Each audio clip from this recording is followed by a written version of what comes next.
Fala, classe trabalhadora! Sou o Rafael, um dos coordenadores do SOS Metalúrgico, e estamos aqui diretamente do estúdio PodPro Niterói para mais uma edição do SOS Metalúrgicos Podcast, edição de número 22, com o tema Orgulho Autista pelo olhar de quem cuida. Primeiramente, gostaria de agradecer a Deus, em nome de toda a equipe do SOS Metalúrgicos Podcast, gostaríamos de agradecer a vocês, meus amigos e minhas amigas da classe trabalhadora, que já nos seguem na nossa página no Facebook, no nosso grupo no Facebook, na nossa página no Instagram, que se inscrevam no nosso canal no YouTube, curtindo, comentando e compartilhando, fortalecendo cada vez mais o nosso movimento. E começando do jeito certo, vocês que estão chegando agora, vamos passar um release da última edição para vocês verem o que rolou aqui no SOS Metalúrgicos Podcast. Meu diretor, vai daí que eu vou daqui.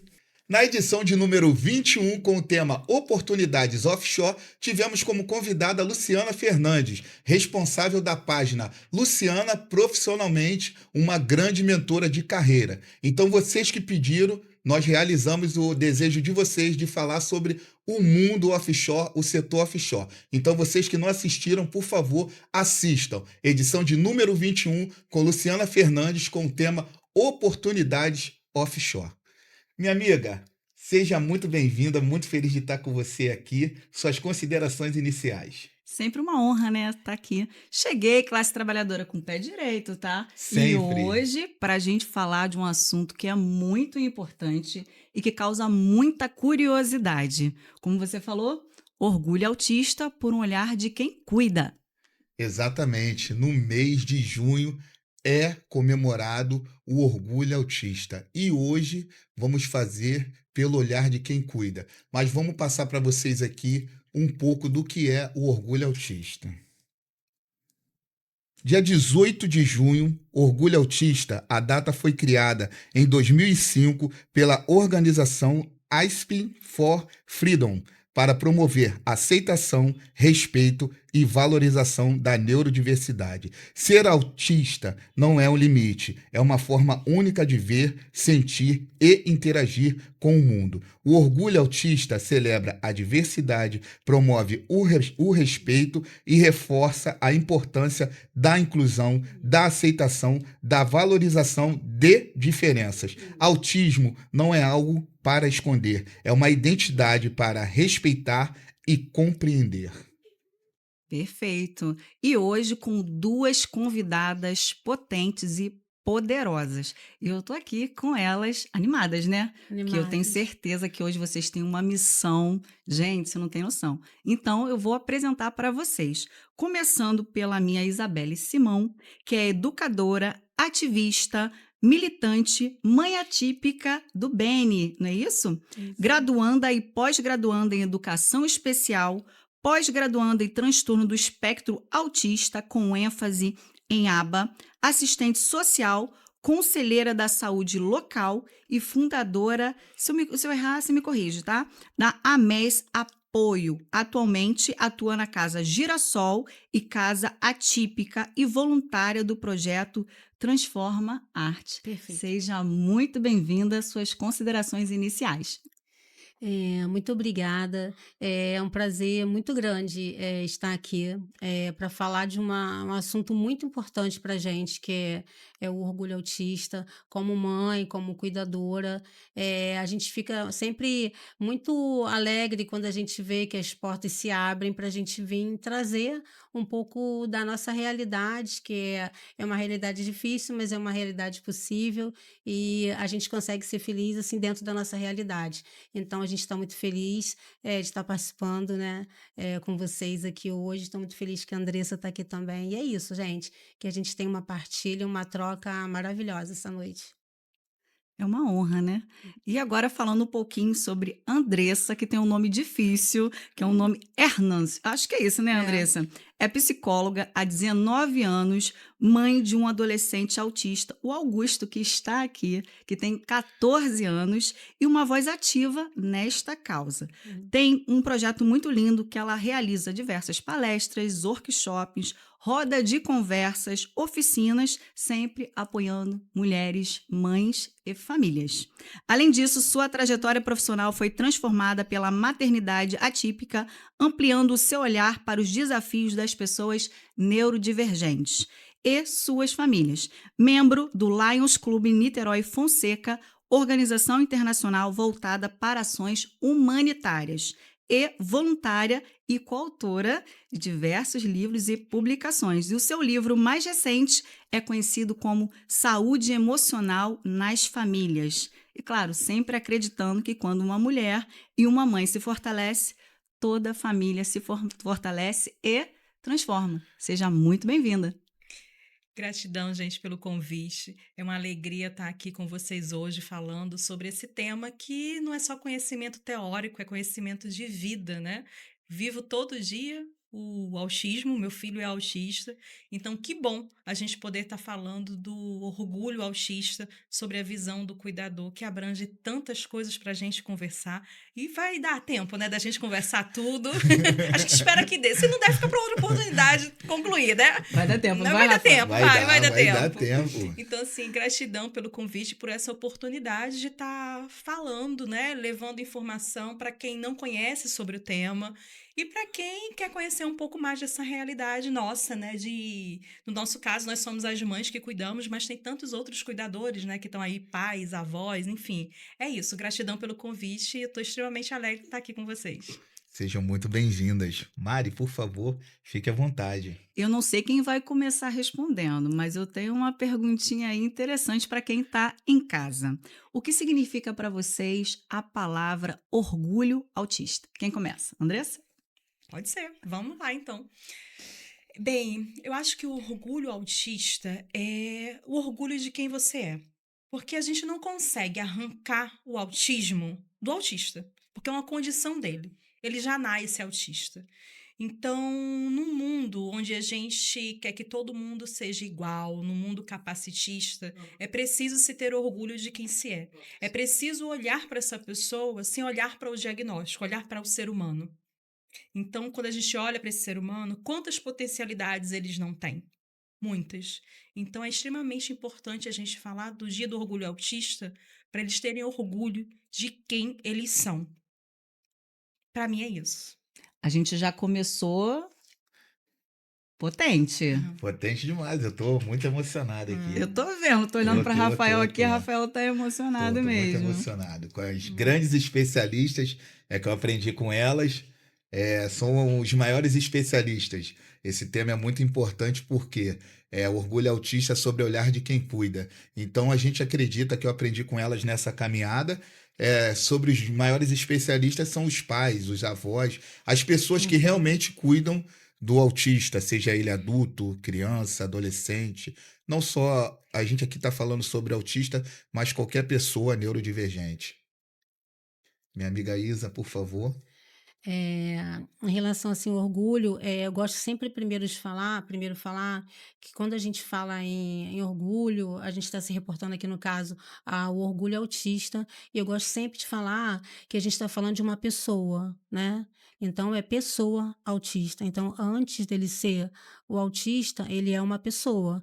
E o autismo é uma condição. O orgulho veio muito também nesse sentido, de você mostrar que você tem uma condição, que você tem uma identidade, que ninguém pode tirar de você, que ela vai fazer parte de você, ela faz parte. Não tem como um autista deixar de ser autista. Ele nasceu assim e ele vai morrer assim. Então, a gente vem falando aqui de aceitação, e quando esse termo foi criado, foi um autista, na década de 90, que criou esse termo, que começou a falar sobre isso, que teve essa ideia, a Judy Singer. Ela que começou a falar sobre orgulho autista. E em 2005, essa organização britânica, que é o ASP for Freedom, né, que instituiu, e hoje a gente tem aí o orgulho autista, que inclusive, eu fui pesquisar, a data do dia 18, que é o dia que a gente comemora, é aniversário de um grande autista ativista, que é o Jim. né? Então, assim, é sobre eles. Então, isso que é legal, né? Eles poderem ter suas profissões, eles poderem fazer o que eles quiserem, que a gente defende muito isso. Lugar de autista é em qualquer lugar, é em todo lugar, porque a gente de fato acredita nisso e a gente vive nessa, vou dizer que é luta a palavra, porque não encontro outra. Então é isso, é o dia da gente se orgulhar, porque eles estão indo para a televisão, eles estão indo para os podcasts, eles estão acompanhando a gente, e é muito orgulho, né? E eles perceberam isso, né? O mágico é que eles perceberam isso, que eles podem ter o orgulho deles e eles podem ser quem eles são. E eu vou te falar, trazendo um pouco a realidade da sua fala para quem está em casa, é muito importante para a família ter essa palavra, né, o orgulho, porque aí você tira aquela pessoa daquela condição de excluída para Sim, uma pessoa vitoriosa, uma pessoa que sim, está incluída. Muito bacana. sim. Perfeito. Estamos começando Esse lá em podcast cima, tá? promete. Eu trouxe aqui. E a gente gosta de chorar. Não vai chorar, não. Nós convidamos grandes Andressa? especialistas dos coletivos que a gente caminha aqui. Então, o que a gente sempre fala, nosso compromisso de levar pessoas que possam conectar pessoas Sim. com conteúdo que possam transformar vidas. Então, seguindo aqui, eu gostaria de saber de vocês como foi a chegada do diagnóstico de autismo na família de vocês, mais especificamente, como a gente está falando sobre cuidar de quem cuida, na visão de vocês, mães, como foi quando chegou o diagnóstico? Eu lembro que, no meu caso, o diagnóstico do Augusto chegou um pouco antes dele fazer os 3 anos de idade. E eu lembro que, na época, a preocupação era com o futuro, né? Como é que vai ser o futuro dele? Então, assim, a gente já fica nessa ansiedade, né? De nem sabe como é que vai ser a caminhada, mas essa preocupação de ser uma caminhada que não seja uma caminhada dura. Porque a gente sabe que o preconceito existe, a gente sabe que é muita luta, que a palavra é essa, para poder a gente ter uma inclusão de verdade. Então, eu acho que o meu sofrimento não foi a condição do meu filho ser autista. A minha preocupação era o que ele iria enfrentar enquanto sociedade. Porque a gente ainda vive numa sociedade capacitista, preconceituosa, excludente em todas as áreas. Então, a minha dor não era a condição, era o que ia ser do futuro. Então, isso me impactou, né? Mas, ao mesmo tempo, eu chorei, preocupada como seria esse futuro. Mas se eu ficasse ali o tempo todo chorando, eu estava deixando de dar oportunidade ao meu filho de se desenvolver. Então, graças a Deus, eu tive e tenho uma rede de apoio, né? Principalmente, assim, os meus pais, porque meu marido, ele não é minha rede de apoio. Ele é tão responsável pelo Augusto quanto eu. Rede de apoio são os meus pais. Então, os meus pais sempre foram a nossa grande rede de apoio. E assim a gente ingressou. Então, assim, vamos estudar, vamos entender o que é o autismo, né? No meio do caminho, várias pessoas diziam, mas você não é psicóloga, vai atender. Eu falei, não, eu quero estudar para ser uma mãe preparada para o meu filho. E é isso que eu falo para todas as mães. Veio o diagnóstico, vai estudar, vai conhecer o autismo, para você se tornar uma mãe que conhece melhor o seu filho e pode conversar com os profissionais numa linguagem que eles vão te entender com mais facilidade e você entender a eles. Então, a gente precisa realmente estudar. Então, foi isso assim que eu fiz. Então, nisso eu multiplicava para o meu marido, para os meus pais, e assim a gente foi indo. Mas eu lembro que foi um sofrimento de preocupação com o futuro dele, né? E estamos aí, né? Hoje ele tem 14 anos, e quando eu olho assim para trás, eu falo, gente, Valeu a pena. valeu a pena. Fiquei desesperada naquele momento, mas assim, são tantas conquistas que eu encontrei, né, que acontece e que eu creio que ainda vão acontecer na vida do Augusto, e tantas pessoas boas que isso me possibilitou conhecer. Tá aqui, a Isa é uma delas, né? Vocês são uma delas. Então, eu falo que o autismo na minha vida, ele também foi uma bênção, porque ele me fez conhecer pessoas que talvez se não fossem elas, eu não estaria aqui, eu não mudaria a minha certeza. percepção de vida, de mundo, não teria essas pessoas por perto. Então, a minha preocupação era o futuro. O futuro. Ela falou uma palavra que me chamou muita atenção: pessoas boas, né. É muito interessante quando a gente vê que, de repente, uma dor se transformou em algo mágico, porque te trouxe pessoas boas. Olha o que você falou, é muito poderoso Sim. e é raro de a gente encontrar pessoas boas, né, como ela falou, boas, né. Então realmente foi uma virada de chave para você, você aprendeu, evoluiu e hoje está aí, ó, transformando pessoas. E assim, Nara, a gente também encontra pessoas que não são boas. Sim, normal, né. Normal.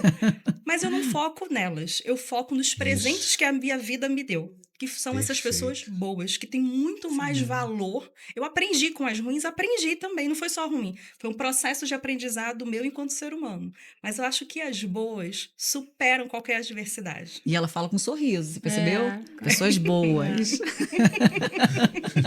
Ai, uma das pessoas boas está aqui, ó, ó, ó, tá vendo? Pessoas boas Conectam conectam pessoas pessoas boas. boas. Exatamente. Grande verdade. Você, Isabelle. Quando eu descobri o diagnóstico do Bene, assim, é até importante falar, porque eu, na época, eu tive o Bene, eu fiquei grávida com 36 anos. Foi meu único filho, minha única gravidez. Então, assim, foi aquela criança planejada, desejada, pré-natal, tudo bonitinho. Ele nasceu com Apgar 9,5 e 10, né? Então, assim, gosto muito de falar que quando a gente se prepara para ter um bebê, a gente, eu não sei, porque eu já sonhava com a faculdade do meu filho, né? Eu já sonhava o que eu queria para ele.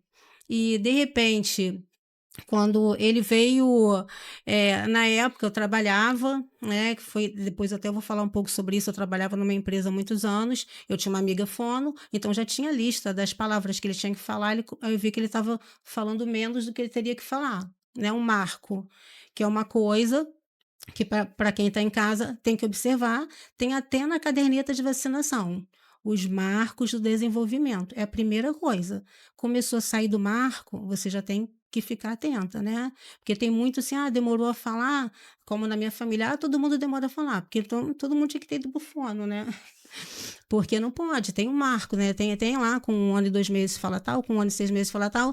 Então, é, quando o Benny, com 2 anos e 2 meses, ele parou de falar, o que que aconteceu? Eu achei que ele tinha parado de falar porque eu tinha parado de amamentar. Então eu entrei numa grande culpa. Eu falei, bem, meu filho parou de falar porque eu parei de amamentar, né? Eu gosto até de falar isso às vezes, assim, a gente como mãe, parece que nasce uma mãe, nasce uma culpa, que a gente fica o tempo todo se culpando, achando que é com a gente, que a gente fez errado, a gente fez a escolha do método errado, do médico errado, e a gente fica sempre nessa culpa, e às vezes não é.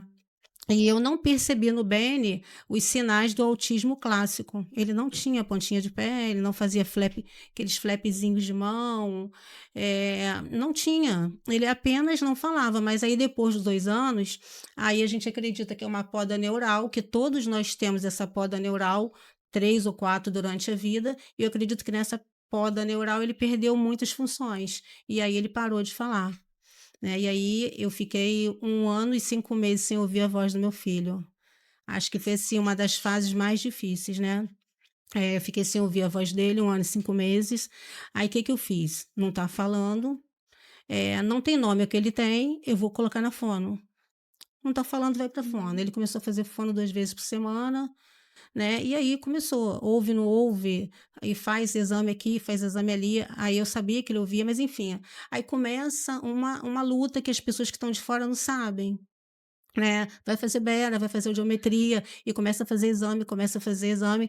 Enfim, eu não imaginava que o Benny era autista. Eu lembro que eu já era formada, já tinha feito faculdade, eu tinha falado sobre autismo na faculdade.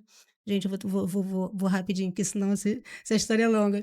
É, eu, ele fez 10 anos, ele fez 1 ano, ele ia fazer 3 anos no dia 10 de setembro. Aí eu marquei a consulta para o dia 13 de setembro, porque no meu coração eu sabia que ia acontecer alguma coisa. Eu falei, eles vão falar alguma coisa. Porque ele não é só tímido, eu achava assim, ele é tímido igual o pai, né? Mais introspectivo, mas não era, né? Já era o autismo que tinha se manifestado de uma forma diferente da que eu conhecia, né, não conhecia o autismo da forma que se manifestou dele. E assim, não deu outra, aí cheguei no consultório e ele estava muito comprometido nessa época, eu não via, mas ele estava, e a médica falou na minha cara: "Vocês", né, na época eu era casada, aí ela falou na minha cara, na cara dele: "Vocês não estão vendo que esse menino é autista?". Foi assim que eu recebi o A notícia. diagnóstico. É, não quando eu fiquei com muita raiva dela, eu falei: "Olha, eu fiquei te odiando, mas depois tô amando, né". Mas na hora eu odiei muito, assim, porque você chega em casa depois, eu fui procurar, aí assim, não é doença, não tem cura, o pessoal não sabe de onde veio. Eu falei: "Gente, meu filho tem uma coisa que eu não sei de onde vem, não tem explicação, não tem cura, não é doença, e ele é autista, aí o que que eu faço?", entendeu? É assim, aí parece que a gente levou um tiro, não sabe de que lado veio. Vou falar como mulher, né?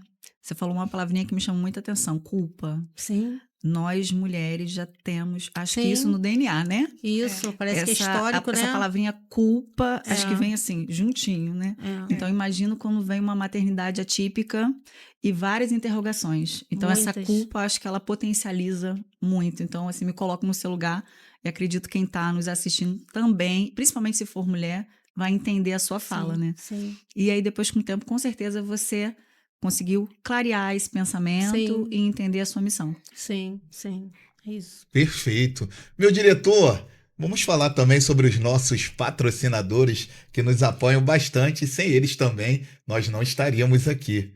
Por favor, vai daí que eu vou daqui. Imagine o futuro, com certeza. E segurança é na RBJX, administradora e corretora de seguro. Para vocês, meus amigos e minhas amigas da classe trabalhadora, que queiram proteção residencial, seguro veicular, seguro de vida, seguro empresarial, seguro para o seu condomínio, seguro previdenciário e consórcios na RBJX Administradora e Corretoras de Seguro. O número está ali na tela, 21 970 74 8014, do meu grande amigo Robson, CEO da RBJX Corretora e Administradora de Seguro. RBJX e SOS Metalúrgicos Podcast é mais uma parceria que deu certo. Meu diretor, vai daí que eu vou daqui. Você já conhece a Minha grande Fisioem? parceira Mari, Localizada em São com a sua Gonçalo, grande somos um clínica de espaço estética completo de Physioem. estética, fisioterapia e bem-estar, pensado para cuidar de você de forma integral. Aqui você encontra tratamentos faciais e corporais e produtos de pronta entrega. Fisioem, o seu lugar de autocuidado. Você Vocês acabaram de assistir aí um pouquinho do meu espaço e para você que tem interesse em se cuidar, melhorar sua autoestima, cuidar da sua pele, do seu corpo, eu tenho um cupom especial. Basta você entrar em contato com o termo SOS Metalúrgico e, claro, você vai garantir um desconto especial. E, Rafael, é claro, né? SOS Metalúrgicos e Fisioem é mais uma parceria. Que deu certo. Continuando. Olha, eu tenho uma pergunta bem curiosa. Eu penso assim, não sei se eu estou raciocinando errado. A notícia de você ter um filho atípico seria: vou comprar uma passagem para Paris e de repente o avião decola para a China. É, É exatamente. exatamente isso? Como que é a visão de vocês com relação à maternidade? Como é que mudou esse olhar da maternidade e sim como mulher com relação a todo esse cenário? Achei bem bacana essa analogia que você fez, né? Porque é bem isso, porque não tem como, né? Por mais que a gente se esforce, não projetar, não idealizar como vai ser o futuro desse filho. Não tem como. A gente tenta, mas, né? É uma condição bem inerente, é muito visceral.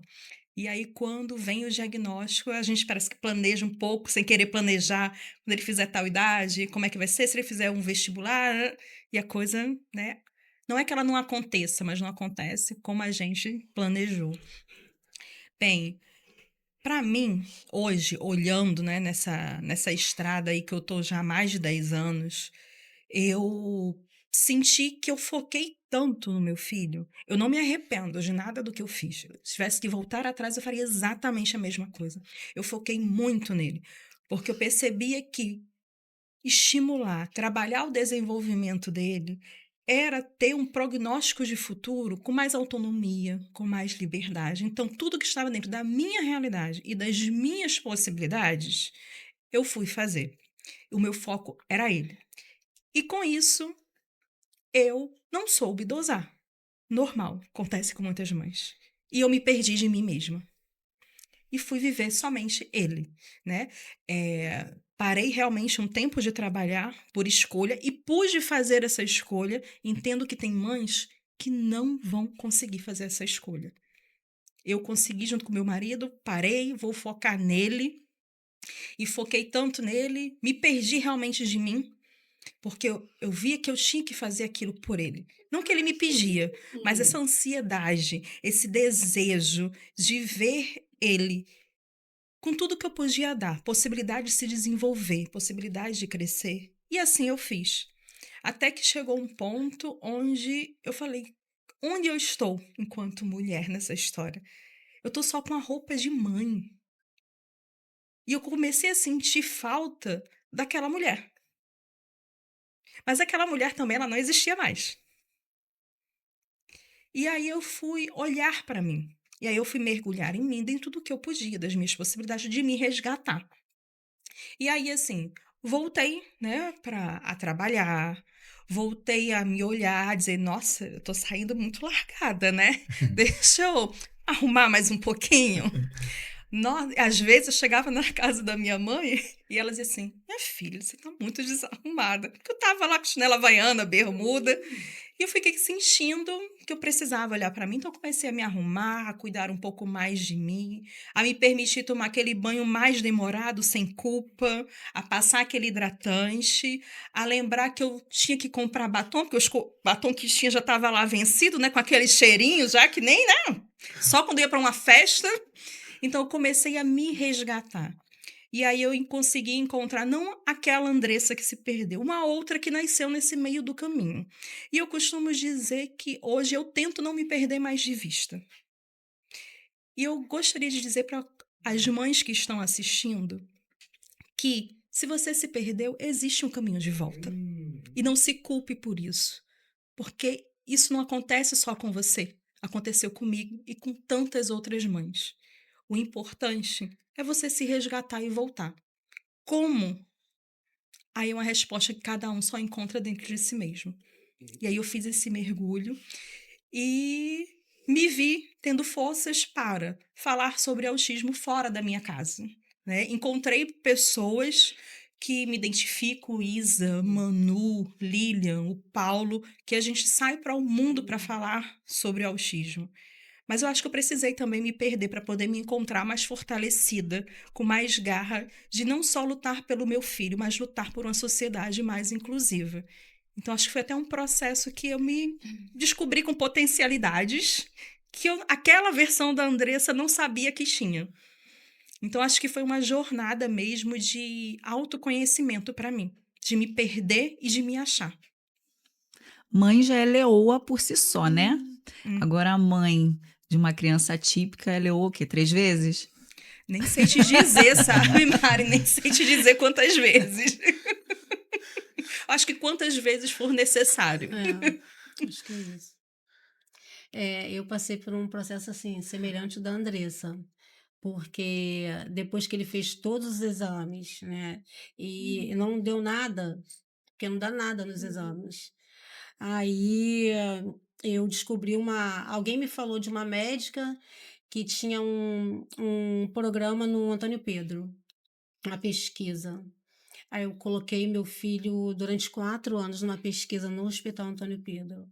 Aí, assim, foi muito invasivo na época. Eu não me arrependo, não. E, assim, as pessoas me criticavam, porque eh, seu filho vai ser cobaia, né? Tá fazendo. Eu falei, mas e se der certo? Né? Então, assinei um documento, ele tirava sangue todo mês, assim, foi bem puxado, mas, assim, não me arrependo. E eu acho que cada um tem uma forma de elaborar esse diagnóstico. O meu não foi no choro, né? Chorei um pouco, mas assim as pessoas falam que fiquei questionando Deus, porque comigo, né? Porque eu não questionei Deus, porque para mim quando o diagnóstico chegou, eu falei, é autismo o nome do que meu filho tem, para mim só foi um nome, porque não ia mudar nada na minha realidade, meu filho ia continuar ali do mesmo jeito. Só que o que ele tinha, tinha um nome que traz um peso de medo. É medo do que vai acontecer, é medo da escola, é medo de mandar para uma festa, é medo de deixar andar no ônibus. Assim, gente, é todos os tipos de medo que você pode imaginar, né? E no começo também, eu já até falei isso para a Andressa, eu não faria mais o que eu fiz. Eu tinha um orgulho de mostrar a minha agenda do meu filho, que não tinha, ele não tinha agenda. Era assim, de manhã na escola, e de tarde ele tinha todas as terapias do mundo. Na época, eu e o pai dele, ele fazia ecoterapia. O pai dele deu até um cavalo para ele. Ele fazia ecoterapia, ele fazia todas as terapias novas que surgiam. A gente encheu aquela criança de terapia. E chegou um momento que eu acho que nada mais surtiu efeito. Ele estava esgotado, né? E assim, aí eu fico me culpando porque eu acho que meu filho não foi criança. Porque de alguma forma ele não foi criança, ele não viveu a infância jogando futebol, né, ele não viveu, né. Me arrependo, se fosse hoje eu teria, sim, sido diferente, eu não teria colocado ele em tanta coisa, mas assim, eu acho que naquele momento, Deus sabe que eu fiz o que eu achei que foi melhor, né, e eu também abandonei um emprego de 17 anos e meio, que eu trabalhava e que eu amava, uma empresa que eu amo até hoje, né, tenho o maior orgulho de ter trabalhado lá, trabalhei 17 anos e meio, eles não queriam deixar eu sair, mas não deu para mim, chegou uma hora que não deu para mim. E eu saí desse emprego e, assim, eu gosto de falar que eu sofri um apagão profissional durante alguns anos. Um apagão que eu não sei se volta mais, mas a gente acaba, como a Andressa fala, a gente remaneja as velas do barco e a gente vai tomando outras direções, né? Com o tempo depois foi surgindo oportunidade, as pessoas me conheciam e eu acho que eu tenho uma coisa que a Andressa também tem, por isso que a gente, nosso grupo, a Lilian, Paula, a Manu, que a gente não tem vergonha dos nossos filhos. Então, isso é muito importante quando você aceita o seu filho do jeito que ele é, não precisa mudar. E quando você acolhe, você aceita e você não esconde. Então, eu ia para programa de televisão e, gente, onde me chamava, eu estava dentro, entendeu? Porque eu nunca tive vergonha, né? Mas sofri um apagão profissional, esqueci de mim completamente. Completamente, Isabelle nem existia. Quem era? Era a mãe do Benny. Cara, como é que é você? Eu sou a mãe do Benny. Eu não tinha nem nome, gente. Eu não tinha nem nome. Eu era a mãe do Benny, sabe? Aí depois chegou um tempo, aí as pessoas vão chegando, as pessoas que amam, que falam, ó, assim você não vai aguentar, não vai dar para você, então começa, né? Aí eu falei, tá certo. Né, eu tenho irmãs, né, que me ajudaram também, apesar que estão longe, estão em outros estados. Aí eu comecei e falei: "Não, realmente eu, né, preciso, né, mudar esse quadro, né. Ele já está com tratamento, está crescendo, né, as coisas vão evoluir, mas eu também preciso ter saúde mental", até porque, gente, quando a mãe não está legal, dificilmente a criança está legal. Eu custei muito a entender isso. Lá em casa, eu já tenho outra teoria. Lá em casa, assim, eu acho que quando eu não tô legal, meu filho não fica legal e meus gatos não ficam legal. É impressionante, a família toda desestrutura. É muito interessante. Então, eu acho que quando a gente aceita, quando a gente não esconde, eu acho que fica tudo muito mais leve. Aí fica tudo muito mais fácil. Mas eu também passei por esse apagão e tive que dar uma virada de chave. Aí também, quando eu virei, sai de baixo. Porque eu não paro nunca mais de estudar. Vocês vão perguntar, tá fazendo o quê? Eu tô fazendo, ó, minha quinta graduação, minha 10ª graduação e vou embora. Não paro mais de estudar, porque eu acho que a gente tem que se capacitar, a gente tem que crescer. Lógico que com o objetivo de ajudar, né, de estar que a nossa função que a gente é mais forte que a gente, o que a Angélica falou, que a Angélica, tô chamando, só a Angélica tá falando de mim. O que a Andressa falou é um negócio visceral, é de dentro. Eu não consigo. As pessoas falam que você não para, você está muito agitada, você faz muita coisa. É porque vem de dentro, gente, vem da víscera. Eu não consigo, eu sou ativista e eu vou continuar sendo, mesmo as pessoas falando, né? Enfim, tá na gente, mas a gente passa por esse apagão e o que dói, a gente falando de outros pais, de outras mulheres, de outras avós, de outras tias, é que elas não conseguem fazer essa virada de chave. aí elas ficam muito tristes, aí elas ficam muito amarguradas, né? E isso é muito preocupante, a gente sente muito isso. É, que a gente queria que as pessoas também conseguissem, em algum momento, se encontrar e se perceberem como mulheres. Não se esquecerem, né? Ó, antes de eu ser a mãe do Ben, eu sou Isabelle, né? E eu tenho meus gostos. Chegou uma época que eu não sabia direito o que eu gostava mais. Porque uma coisa é a Isabelle solteira, outra coisa é a Isabelle mãe, mulher, né? Porque a maternidade, ela tem né? Ela tem um preço, vamos assim dizer, né? Mas para mim o preço é ótimo porque eu queria muito ser mãe. Então, foi isso, mas é tudo isso aí. Faz parte aí da nossa realidade. Quero te fazer uma pergunta capciosa. Pode fazer. A sociedade é preconceituosa. Total. Eu afirmo. Sim. Boto carimbinho em cima. Eu também. Né? Você acha que a mãe atípica, se ela começa a olhar mais para a vida dela, a sociedade aponta e vai falar: tem um filho, né, atípico e tá lá saindo, tá toda arrumada, tá investindo, tá estudando, deveria estar em casa. Você acha que essa fala é real, é latente? As pessoas falam ali pelos bastidores? Não, como se anulasse, apagasse vocês? Não, elas falam inclusive pra gente. A gente já participou de roda de conversa. Mas como é que você consegue tempo? Porque eu não consigo estudar, porque eu não consigo fazer nada. Você é mãe solo, né? É só você e seu filho, então eu não entendo, né? As pessoas criticam, né? Sim, criticam. Como se a mãe atípica tem o estereótipo da mãe sofredora. Cuidadora. 24 horas. Guerreira. E outra coisa, gente. Vou falar pra vocês aqui, é bom todo mundo saber que as pessoas não sabem, então vamos falar a verdade, né? A gente não gosta de se chamar de mãezinha. Porque essa mãezinha... Não sou mãezinha, não. Eu sou mãezona, eu sou mãe, né? Eu sou Isabelle, eu sou mãe do Benny, eu sou mulher. Eu não gosto de se chamar de mãezinha. Eu não gosto de se chamar de guerreira. Guerreira é Xena. Eu não sou Xena. Eu sou Isabelle. Então, eu luto pelo meu filho como qualquer mãe lutaria pelo próprio filho no momento que precisasse, não é assim? Não é isso aí, Andressa? Sim. Então sim, é isso. Exatamente assim. Você percebeu que eu gosto de botar uma pimentinha na mesa, mas né? foi ótimo, porque a gente passa por isso. Né? E assim, as mães que ainda não se encontraram, que eu torço para que elas se encontrem, que elas virem a chave, que elas sejam felizes, porque a gente tem muita mãe amargurada, a gente tem mãe que tira a própria vida, a gente tem mãe que tira a vida do filho. A realidade é muito dura, a realidade não é bonita. Então, por isso que eu falo, a gente tem que alimentar o que é de bom, né? Eu tenho um filho que é autista, ele não vai deixar de ser autista. Como eu posso ser feliz com uma criança autista? Sabe por que eu estou te fazendo essa pergunta? Porque eu lido com mulheres no meu cotidiano, no meu espaço. E muitos clientes me perguntam assim, clientes / paciente, né? Sim. Mari, eu quero engravidar, mas o que você acha? Você acha que está numa fase boa, não tá? A vida é dela e ela vem até mim me perguntar.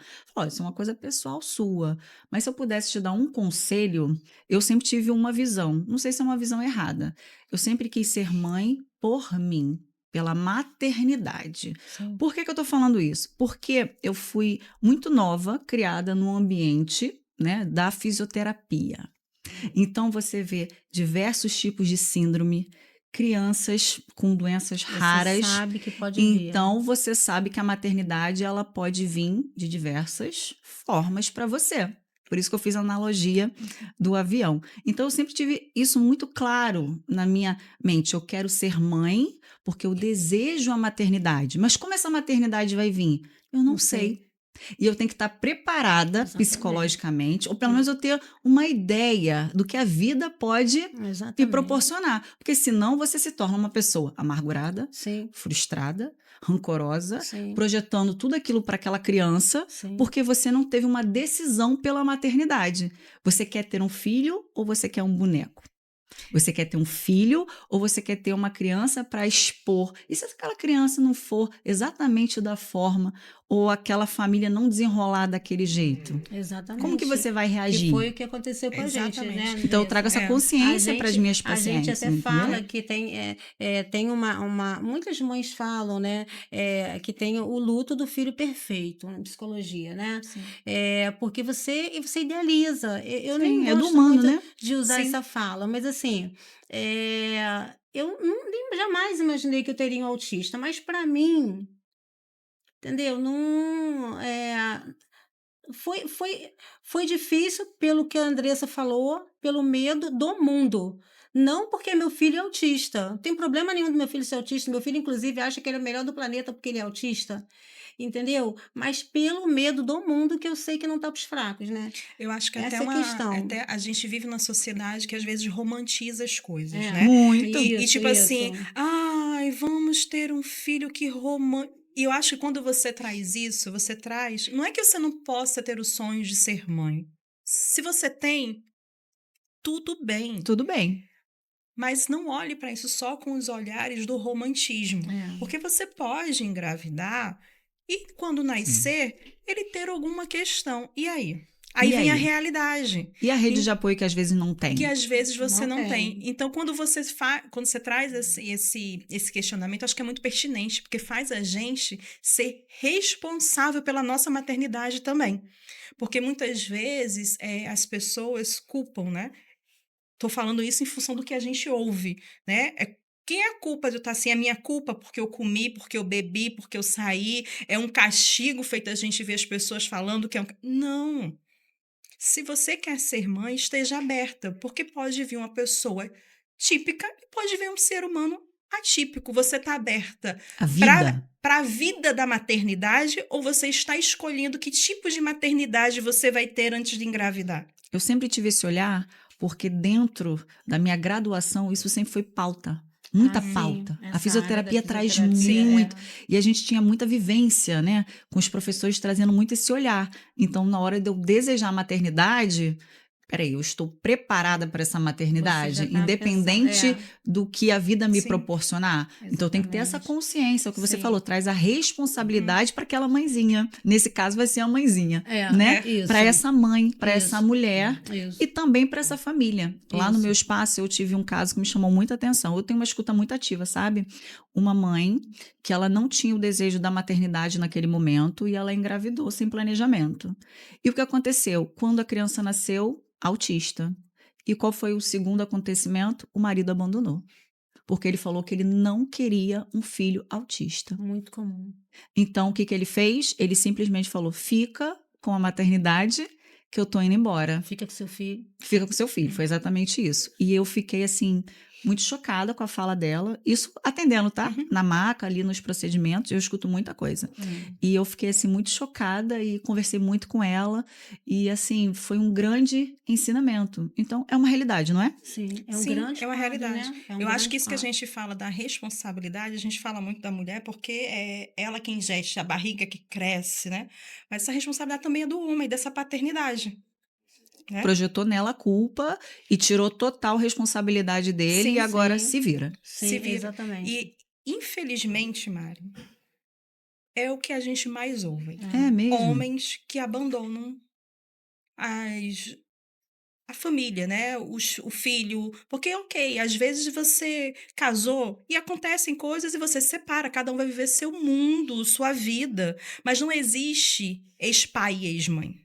Não. Você pode existir ex-marido, ex-mulher, mas ex-pai e ex-mãe não existe, né? Aquela criança para existir precisou deles dois. Então, quando vem o diagnóstico, o filho não é mais meu, cadê a sua responsabilidade? Cadê a sua paternidade responsável? Por isso que é tão importante esse tema. É muito importante a gente falar. Porque quando a gente fala, a gente traz consciência para quem está em casa. Sim. Porque muitas vezes as pessoas não sabem. Só Não sabe sabe. pelo que escuta. Eu vou usar um termo que eu não sei se está certo, tá? Se eu estiver errada, vocês me corrijam. Tem gente que só bota o cordão. O nome é cordão? Bota o cordão e desfila.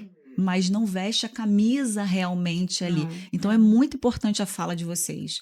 Hoje, pra gente, sem dúvida, e para quem está assistindo, é uma virada de chave de consciência, não é mesmo, Rafael? Com certeza. Pegando um gancho no que vocês falaram, com a experiência de vocês, que é o que eu sempre falo, as maiores especialistas e os maiores especialistas que eu caminhando com vocês são os pais ou as pessoas que cuidam.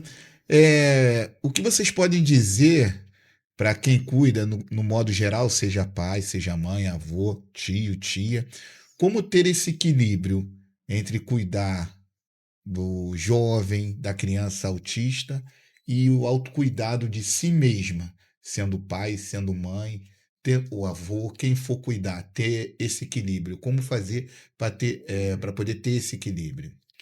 Eu acho que não existe uma receita pronta para esse equilíbrio. Eu falo que eu tive a sorte e tenho a sorte de ter rede de apoio. Então, eu posso fazer algumas coisas na minha vida. Eu posso hoje viajar a trabalho, porque o meu marido fica, e se ele não conseguir ficar, os meus pais ajudam.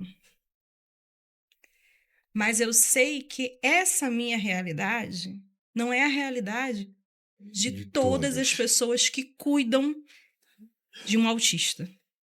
Às vezes, eu já ouvi casos, né, que a família diz: dá, por que você vai ficar com este ser? Nossa. Sim, eu nem tô te falando exatamente a palavra, Eu tô tá? entendendo. Eu estou minimizando, Eu tô né? vendo a sua emoção pelos seus olhos Sim, aqui. sim, É sim. chocante. Então, a gente vê que as pessoas têm realidades diferentes. Então, assim, não existe, eu acho, uma receita de bolo, porque a rede de apoio, ela é fundamental. Sim. Ela é fundamental para você ter tempo também de olhar para você ter tempo de se cuidar. Como é que você fala para uma pessoa que está cuidando, que muitas vezes não está inserida dentro de um mercado de trabalho, que depende de um auxílio, né? Ela cuidar dela, ela cuidar daquela criança, daquele adolescente, daquele adulto que é autista e não tem outra pessoa para estar junto com ela, não tem uma rede de apoio. Você diz assim, vai no salão, vou, fica com quem? Né? Ah, você devia tomar um café com as suas amigas. Quem fica? Então, acho que não tem uma receita de bolo, porque a gente vive numa sociedade muito desigual. Eu acho que é cada um, dentro da sua realidade, ver o que é possível, né? E eu acho que quem conhece alguém que passa por essa realidade, pergunta se precisa de ajuda. Porque, às vezes, esse cuidador, ele quer somente tomar um banho demorado.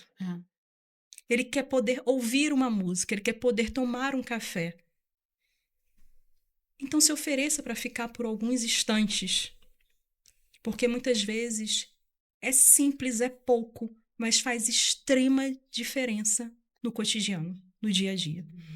Então, assim, não tem como eu te falar, faz isso, não tem como dar uma dica, sabe? Porque eu acho que é muito da realidade de cada um. E com quem, né? Porque às vezes você tem vários amigos. Vem o diagnóstico, porque meu filho é típico, o seu é atípico, né? Acha às vezes que é meio contagioso. E aí você vai ficando às vezes meio só. É muita desinformação. Muita. Muita desinformação. E aí eu volto um pouco também para a questão do romantismo. Ah, é a mãe, quando é o caso da mãe, quando é a figura feminina, né? Ah, tem que ficar em casa, Ela tem que aguenta, cuidar. ela Ela vai dar aguenta, conta, ela vai ela é dar conta. É guerreira, não precisa de guerreira. ninguém, não, ela dá conta de tudo. Exatamente, né? E não é assim. Qualquer cuidador, ele precisa ter uma rede de apoio para poder também olhar para ele. Porque é o que a gente estava, né, conversando. A gente olha para esse diagnóstico não como uma bola de ferro que está amarrada nos nossos pés, impedindo a gente de caminhar. A gente tem nossos dias mais difíceis, que a gente chora, que a gente se recolhe, e a gente só tem energia para lutar por mim ou pelo meu filho. Eu não consigo ir para o coletivo. Tudo bem, eu preciso me acolher, mas no outro dia eu tenho. Mas para você também ter esse equilíbrio, você precisa ter outras coisas, ter outro suporte, ter essa rede de apoio. Porque se você não tem com quem contar, quando você está cansado, o que é que você faz? A gente tem casos de crianças e adolescentes que não dormem. Como é que esse cuidador dorme?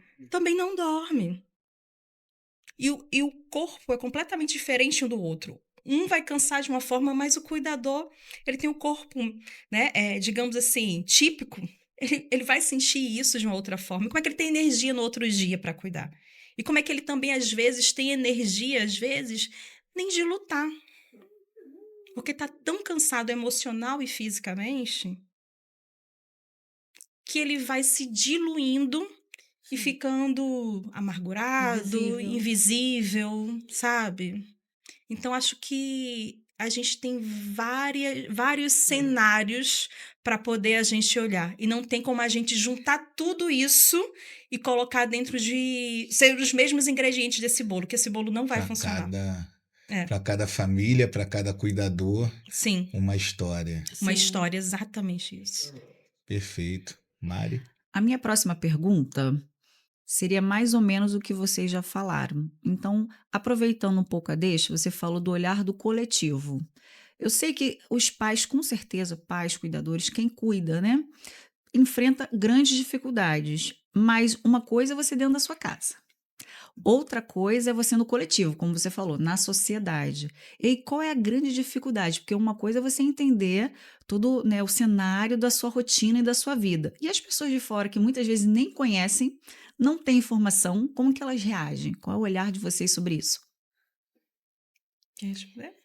Assim, é um processo, como você falou aí no começo, de informação, né? Porque quando eu vejo alguma criança, né? É natural meu, eu vejo alguma criança que fala alguma coisa que eu vejo que ela não está correta, aí primeiro eu quero saber quem é a criança, quero saber quem é a criança, e eu quero saber quem são os pais, porque não é a criança. Criança aceita, criança é uma graça, você vê eles pequenininho na escola, não tem diferença, eles não estão nem aí se um anda devagar, se um escreve rápido, não tem. Criança é pura, isso aí a gente vai adquirindo. Esses preconceitos a gente vem adquirindo. Assim, eu já ouvi casos de mães que com filho com síndrome de Down, que as pessoas se afastam porque tem um olhinho puxado e a mãe não deixou brincar, sabe? Então, é muito triste. Então, a gente entra nessa pauta aí de ter que informar, de ter que orientar. Olha, meu filho não é doente, meu filho tem uma condição sim, meu filho é autista, você já ouviu falar?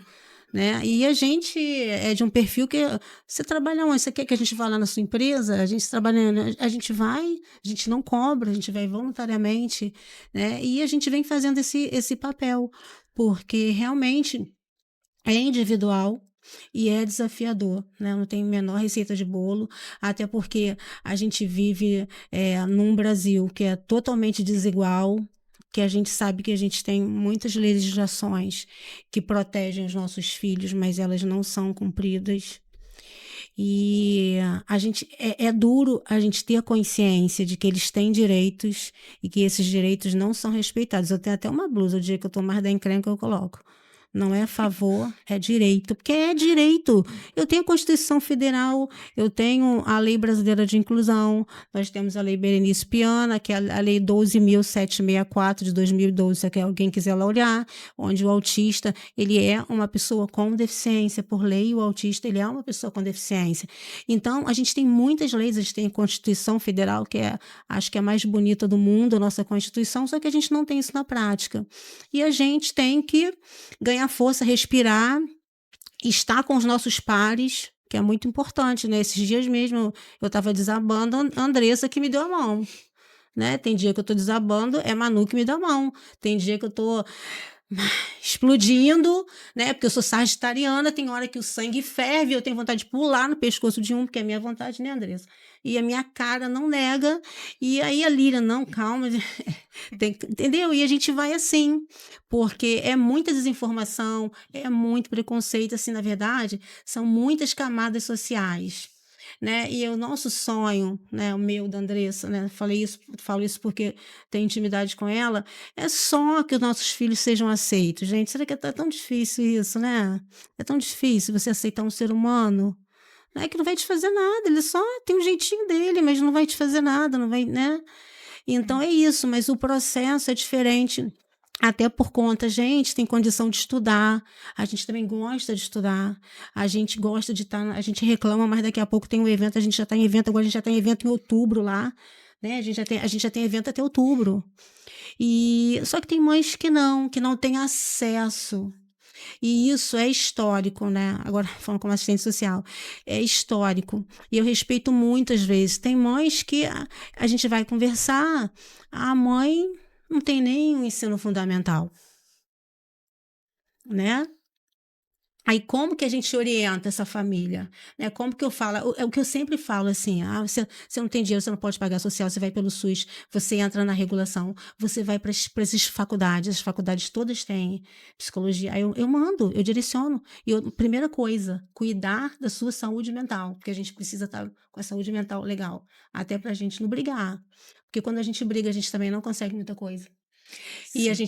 gente não tá bem, o ambiente pesa. A criança não está legal, então eu oriento isso.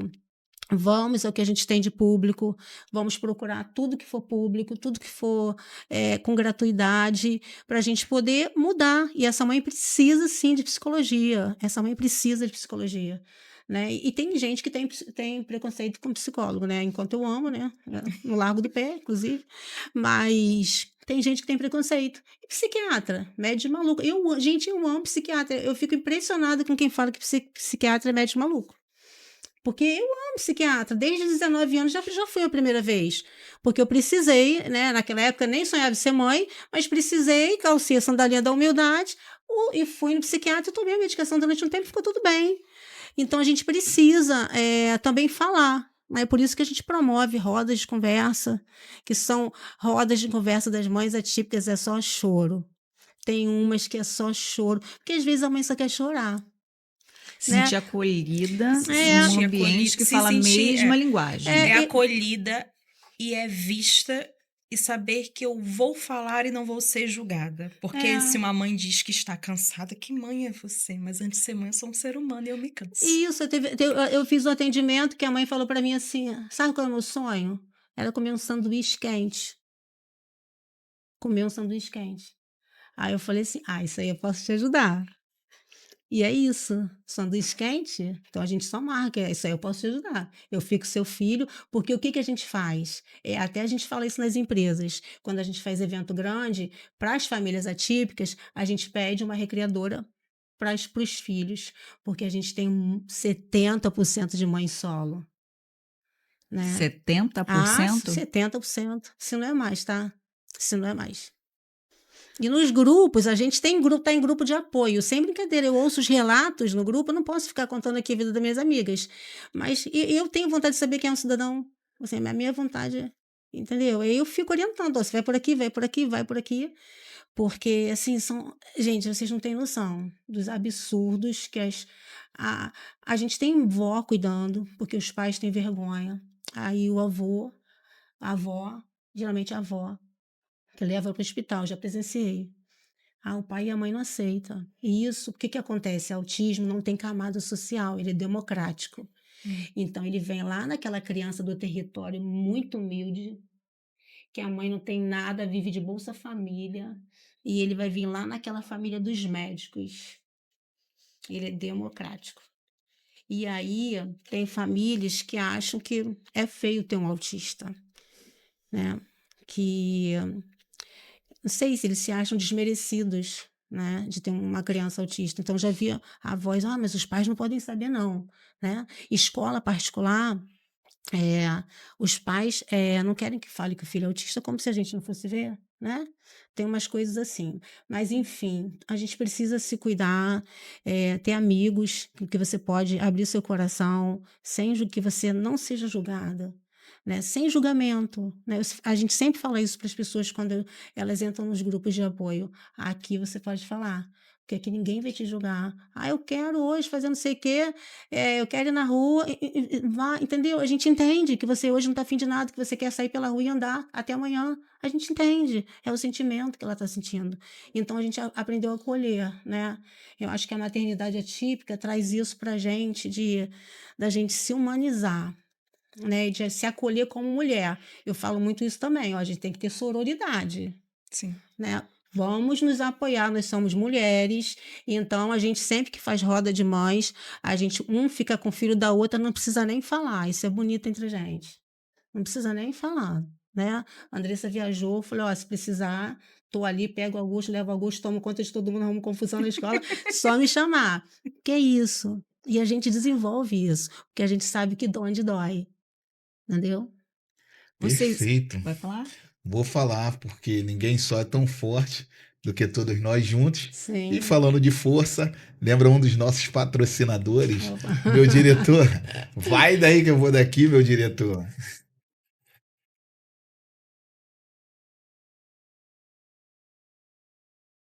Guia dos Suplementos, a melhor loja de suplementos do Rio de Janeiro. Na Guia dos Suplementos vocês encontram suplementos de qualidade, orientações no ato da compra e para vocês, meus amigos e minhas amigas da classe trabalhadora, que não tem tempo de fazer uma refeição balanceada, na Guia dos Suplementos vocês encontram marmitas fitness prontas para o consumo, com suplementação de marcas nacionais e importadas que te ofertam preço e qualidade. Melhor preço na Guia dos Suplementos é garantido. Peçam pelo delivery 21 99 10 8483. Guia dos Suplementos e SOS Metalúrgicos Podcast é mais uma parceria que deu certo.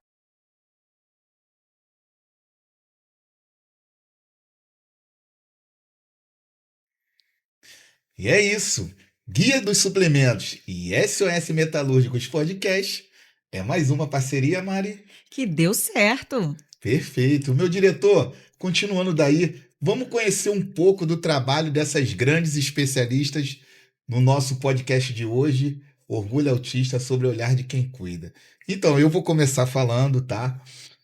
Esse dia aí, para mim, esse carequinha aí escrito coordenação no cantinho, lindão, sou eu.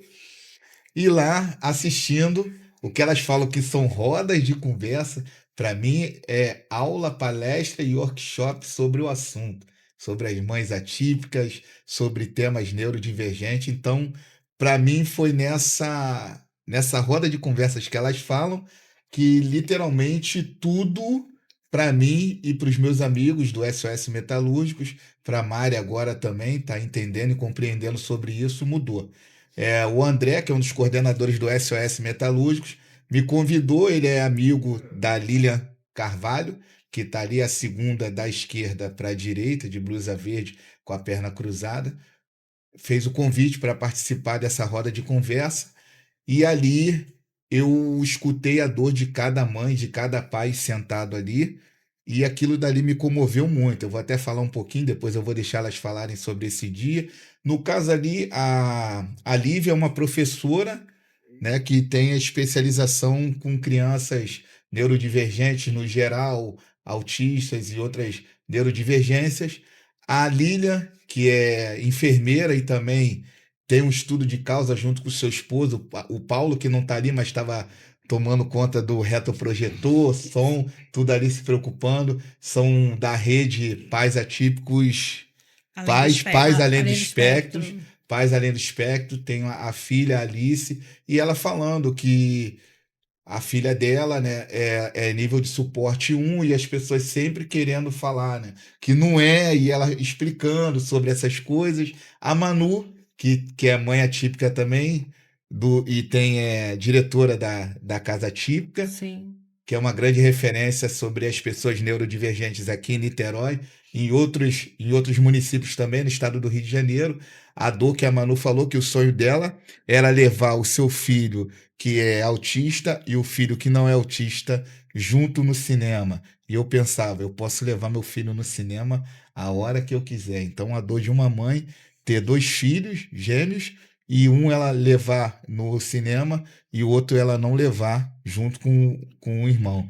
Mas isso, graças a Deus, com o trabalho delas, elas conseguiram realizar, mas até então esse dia ela não conseguiu. A Isabelle Simões, que está aqui do nosso lado aqui, a Isabelle Simão, perdão, uma grande especialista sobre ter que ficar no colégio de início da manhã até o final da aula para o filho dela não sofrer bullying por ser autista. E eu pensava, o meu filho vai para a escola sozinho, volta sozinho e eu não preciso levar o meu filho para o colégio. A Andressa, pode falar você o seu sobrenome, por favor? Hernames. Hernames, mas eu falei, quero ter certeza. Hernames, psicóloga, só queria ser mãe quando levava o seu filho Augusto, que está aqui com a gente aqui, no médico, para poder entender tudo sobre isso e aquilo. Chegava lá, batia de frente com um especialista, você é psicólogo, mas ela falava, né, como ela falou no dia, eu não quero ser psicóloga do meu filho, eu quero ser mãe do meu filho. Então são, são histórias que ali literalmente mexeu comigo. Do lado da Andressa era um pai, o Igor também, que é um dos poucos, né, quando a gente fala, Sim. a Lília falou isso no podcast, que daqui a pouco a gente vai falar sobre isso. O diagnóstico entra pela porta e o pai sai pela janela. É a minoria, o Igor, junto com o Paulo, e ali o Giovanni e a menina que são responsáveis do espaço lá em Jurujuba. Então, queria que vocês falassem um pouquinho, brevemente, sobre esse trabalho que vocês fazem, que vocês já falaram, mas sobre esse trabalho dessa roda de conversa e do Projeto Oriente também, que não está aqui, mas eu queria que vocês falassem sobre isso. É muito bacana quando você traz, assim, essa foto e fala, né, do que te marcou, que cada uma trouxe, né? Isso, assim, deixa o coração da gente em festa, porque a gente ganhou parceiros para nossa causa, né? A gente, pois é, ganhamos, né?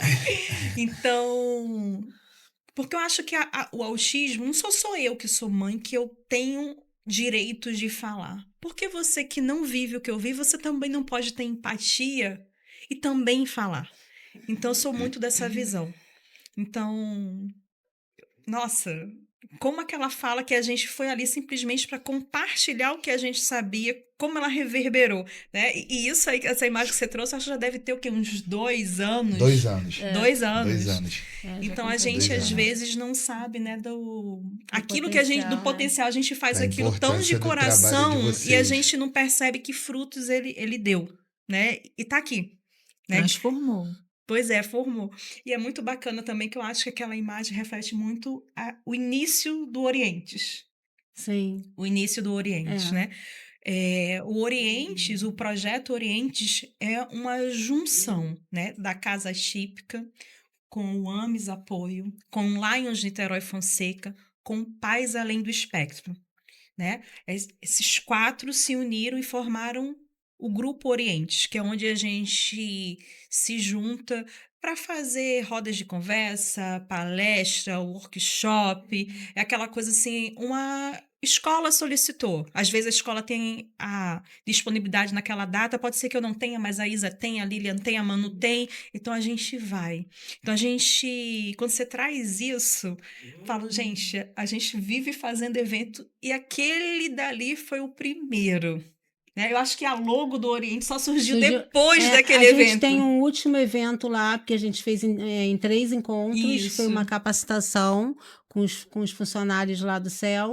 E no último a gente já usou, que foi a primeira foto de nós todos com a camisa do Oriente. Do Oriente, que é um gente, trabalho incrível. Porque a gente já fazia isso, só que a gente fazia solto. A gente fazia vamos fazer nós, vamos fazer tudo. Então a gente tem um grupo que todo evento que chega a gente faz em grupo. E como a gente funciona muito bem, que é assim uma grande sorte, eu acho, que a gente se entende muito bem, a gente funciona bem, não tem disputa, a gente pensa igual. É uma corrente do bem. Tem hora que a gente pensa até diferente, mas vem cada um com a sua ideia, com a sua experiência, com a sua profissão, e a gente se entende muito bem. Eu acho que as pessoas perceberam isso, porque hoje em dia a gente recebe até convite para CIPAT, né? Convite para congresso, e a gente até tá falando para Andressa hoje. Andressa, agora o Rio descobriu a gente, porque a gente tem recebido vários convites para o Rio de Janeiro. São as maiores especialistas. Desde o ano passado, a gente começou a receber eventos assim para o Rio. E é isso, né? A gente gosta de levar informação, a gente gosta de orientar, a gente gosta também de sensibilizar, porque em alguns casos a pessoa até tem informação, só que ela está meio que endurecida. Então a gente traz A gente faz dinâmicas de grupo, né? A gente faz vivências, porque a gente tenta humanizar as pessoas, né? A gente vai para além de cotas, né? Eu tenho até uma blusa que fala isso. Para além das cotas, né? A gente quer que realmente os nossos filhos, não só os nossos, a gente quer que todos os filhos, na verdade, a gente quer que todas as pessoas sejam vistas com seus potenciais. Sem serem discriminados, né? Sem serem discriminados. Perfeito. E para o SOS, onde tudo começou, foi nessa roda de conversa, que para mim é aulas, palestras e workshop que essas maiores especialistas fazem. Vamos ver o que aconteceu depois dessa roda de conversa. Meu diretor, vai daí que eu vou daqui. Foi quando a gente foi lá conhecer a Casa Típica, o Marcos também estava, que é um dos coordenadores do SOS Metalúrgicos, e a gente vai falar um pouquinho sobre o Marcos daqui a pouquinho, e nós tivemos a oportunidade, isso aí foi na festa junina da Casa Típica, Sim. E nós fomos lá e através, que a gente sempre fala, né, Mari, pessoas boas... Conectam pessoas boas, Então, sempre. Sempre, pessoas boas conectam pessoas boas. E lá eu pude conversar mais um pouco com a Andressa, conheci a Bru Moreira e a Isabelle Simões. Isabelle Simão. Eu acho que aí foi Dia das Mães. Dia das Mães?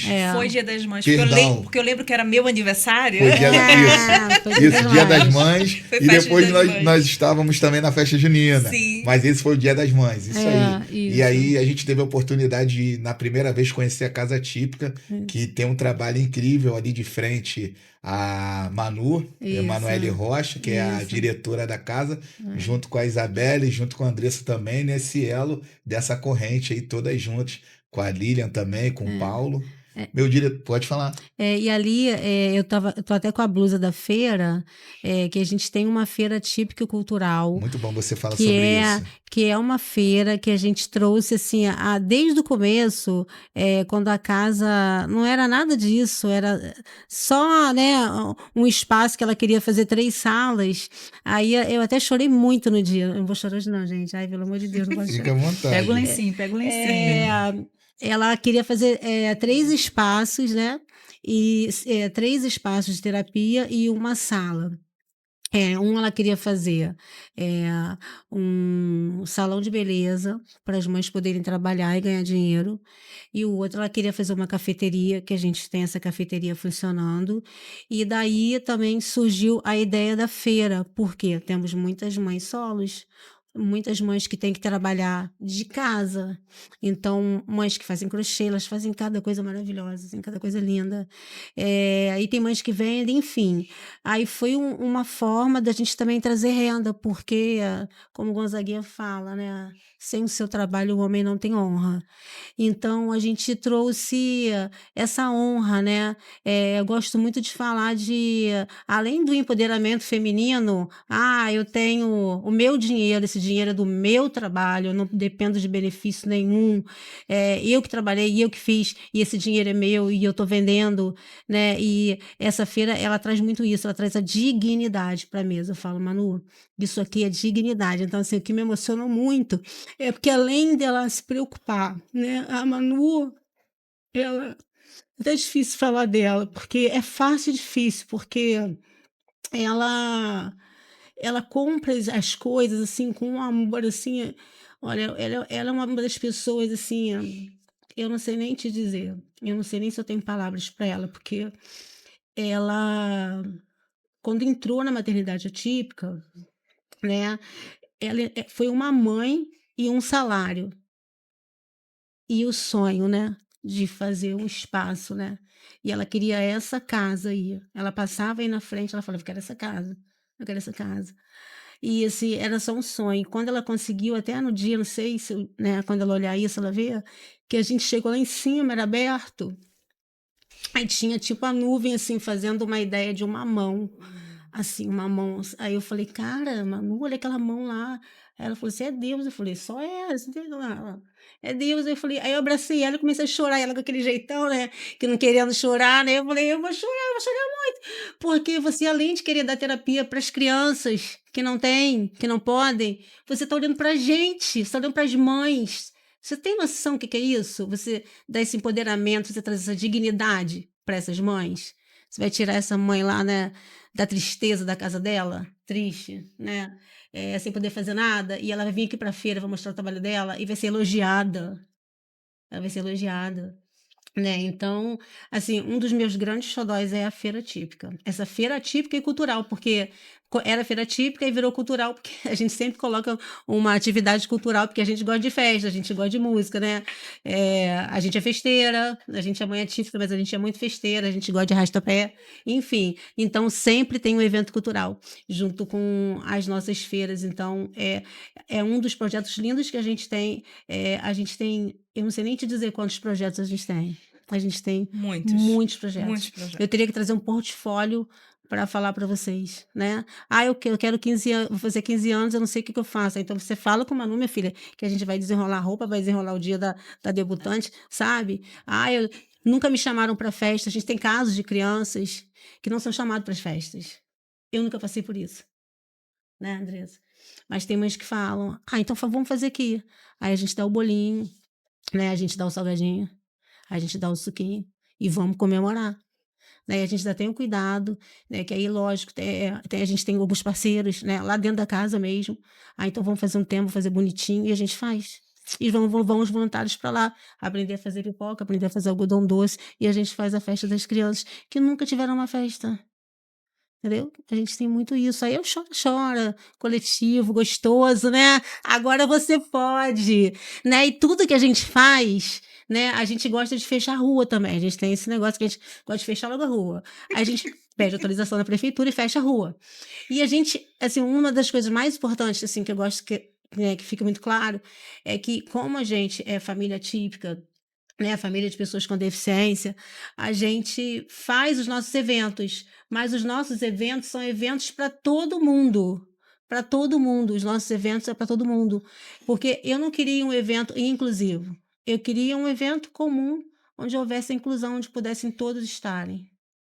Né? Então, eu posso ir? Lógico que pode. Né? Só que você vai encontrar algumas pessoas diferentes lá. De vez em quando vai ter um correndo, vai ter um dando pulinho, e tá tudo certo. Se tiver problema para você, venha, porque a gente quer todos juntos. A gente fala isso, a gente tem que alinhar o nosso discurso, a nossa fala. Então é para quem é a festa, para todo mundo. Tá escrito lá na frente da Casa Típica que é para pessoas com deficiência, mas começaram a chegar os idosos. Vamos embora! Vamos junto! Entendeu? Então a gente acolhe. É um dos nossos tripés. É o acolhimento, entendeu? E assim, eu amo isso porque eu sou totalmente acolhedora, né? Então, eu acho que é isso. E a gente vai acolhendo e a gente vai tentando trazer alegria um pouco naquelas tristezas, dores que a gente sabe, e a gente vai tentando trazer um pouco de alegria, né, para essas tristezas. E aí, Marina, vai chorar?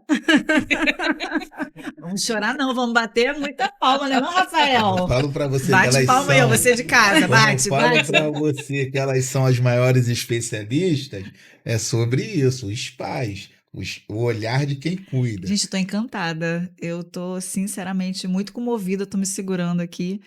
E passa o endereço que a gente quer ir na festa. Eu tô sempre ir. lá, ver a você festa, vai né? agora. Eu Vamos. tô sempre lá Passa na aí. Casa Típica, Manda o convite. no Fonseca ali, Se descendo você do... quiser, a gente vai até você também. Podemos fazer uma atividade, né, com você, com a gente. Gente, A gente já pode pensar alguma parabéns. coisa dessa.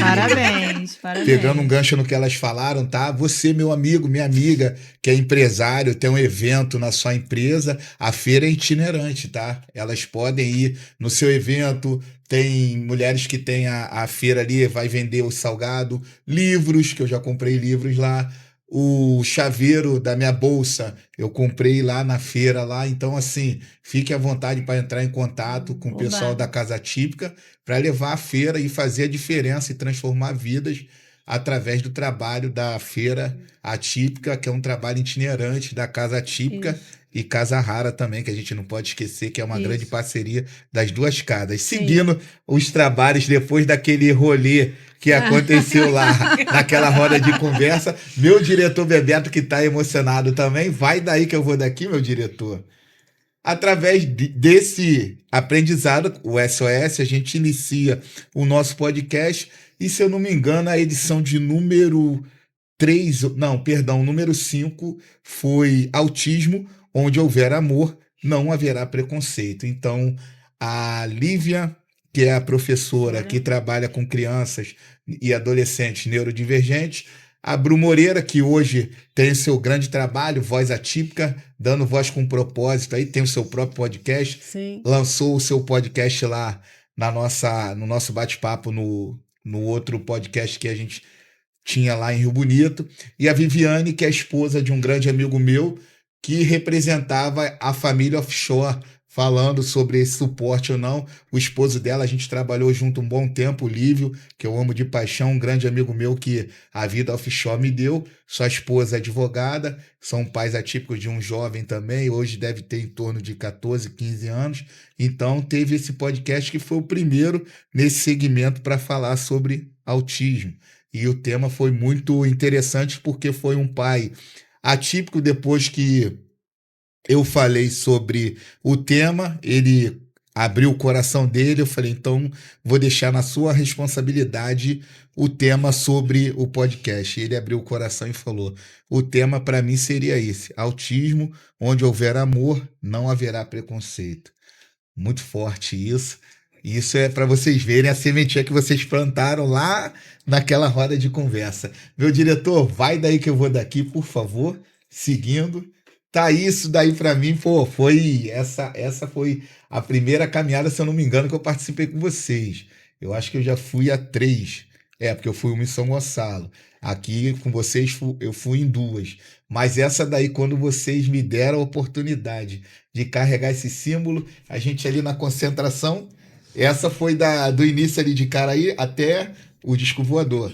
Isso. Foi o Isso. ano passado. Foi do do ano MAC, passado. do MAC, Vou isso. vou deixar vocês falar sobre isso. E quando a Manu chega, vocês ali organizando tudo, chega para mim, Rafael, você que vai levar o laço. Eu falei, não acredito, Deus, que responsa. Meu coração gelou e eu falei, pô, para mim foi um marco eu estar carregando o símbolo da causa de vocês ali, caminhar com esse símbolo que representa muito, que é os quebra-cabeça, né? Ali simbolizando quebra-cabeça, o laço cheio dos quebra-cabeça ali para mim foi muito emocionante. E ela falou: você vai na frente, e depois veio a caminhada. E eu queria que vocês falassem um pouco sobre a caminhada, esse trabalho de vocês. Se eu não me engano, essa foi a 10ª, e a caminhada hoje, através do trabalho de vocês, é patrimônio cultural E material, e material do da município cidade. de Do Niterói. município de Niterói. Por favor, falem sobre isso. Olha, eu acho que isso é muito emocionante, né? Porque é um reconhecimento que é você sair da invisibilidade social. É você falar. Eu acho que esse título da caminhada ser patrimônio imaterial e cultural do município de Niterói é como se o município dissesse: vocês não são mais invisíveis. Autistas e suas famílias. A gente vê vocês. A gente sabe que existem muitas dificuldades. Mas isso é uma conquista. Resolve todas as questões? Não, mas é um passo. É um passo e não é uma conquista pessoal de ninguém. É uma conquista do coletivo. É uma conquista não só de quem estava envolvido na 10ª caminhada, mas é uma conquista também de quem idealizou e fez a primeira, de quem participou da segunda, de quem esteve, não só de quem idealizou e colocou a mão na massa, e de quem foi, de todo mundo que esteve presente na primeira, na segunda, na terceira, até a gente chegar esse ano na 11ª. Então, acho que essa conquista é uma conquista muito do coletivo e uma conquista que demonstra que juntos somos mais fortes. Porque desde o primeiro momento da sua história, ela não começou sozinha essa caminhada. Ela começa por várias mãos. Então, acho que isso é emocionante e é o coletivo dizendo que a gente tem força. E a gente sair de um nível de invisibilidade e dizer assim, vocês são visíveis, a gente te enxerga. Então, acho que isso é muito importante para a gente. Porque eu vejo muito essa conquista como uma conquista coletiva, né? E quem assinou esse projeto foram, digamos, oposição e situação dentro da Câmara. Juntos. Juntos. Então, acho que É você ter ali dois lados, né, que veem as coisas por ângulos diferentes e se uniram dentro de um propósito maior. Então, acho que tem um significado muito grande. E um significado e um legado para o município de Niterói.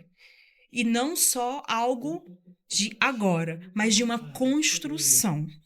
Porque, volto a repetir, é desde a partida primeira até agora. Porque eu acho que a gente nunca...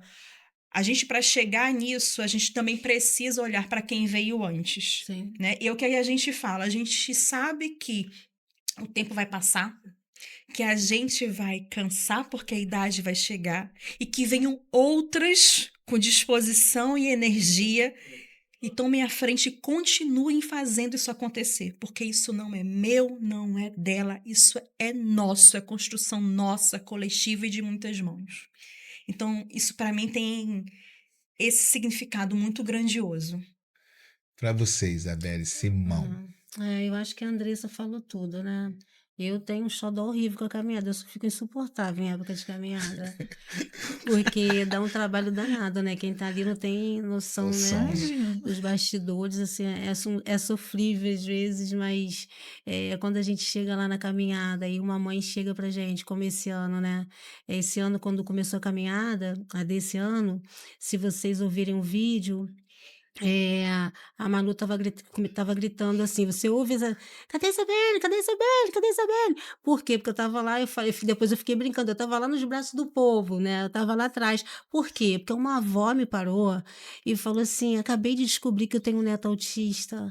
Minha filha nem tava sabendo, se eu soubesse, poxa, não para de fazer não, faz todo ano, que coisa legal, sabe? Aí, junto com isso, a gente ganhou de surpresa, teve uma homenagem lá na Praia de Caraí, com pessoas de situações políticas diferentes, dando a gente ganhou emoção, né? E assim, pra gente, a gente meio que nem acreditou, né, Andressa?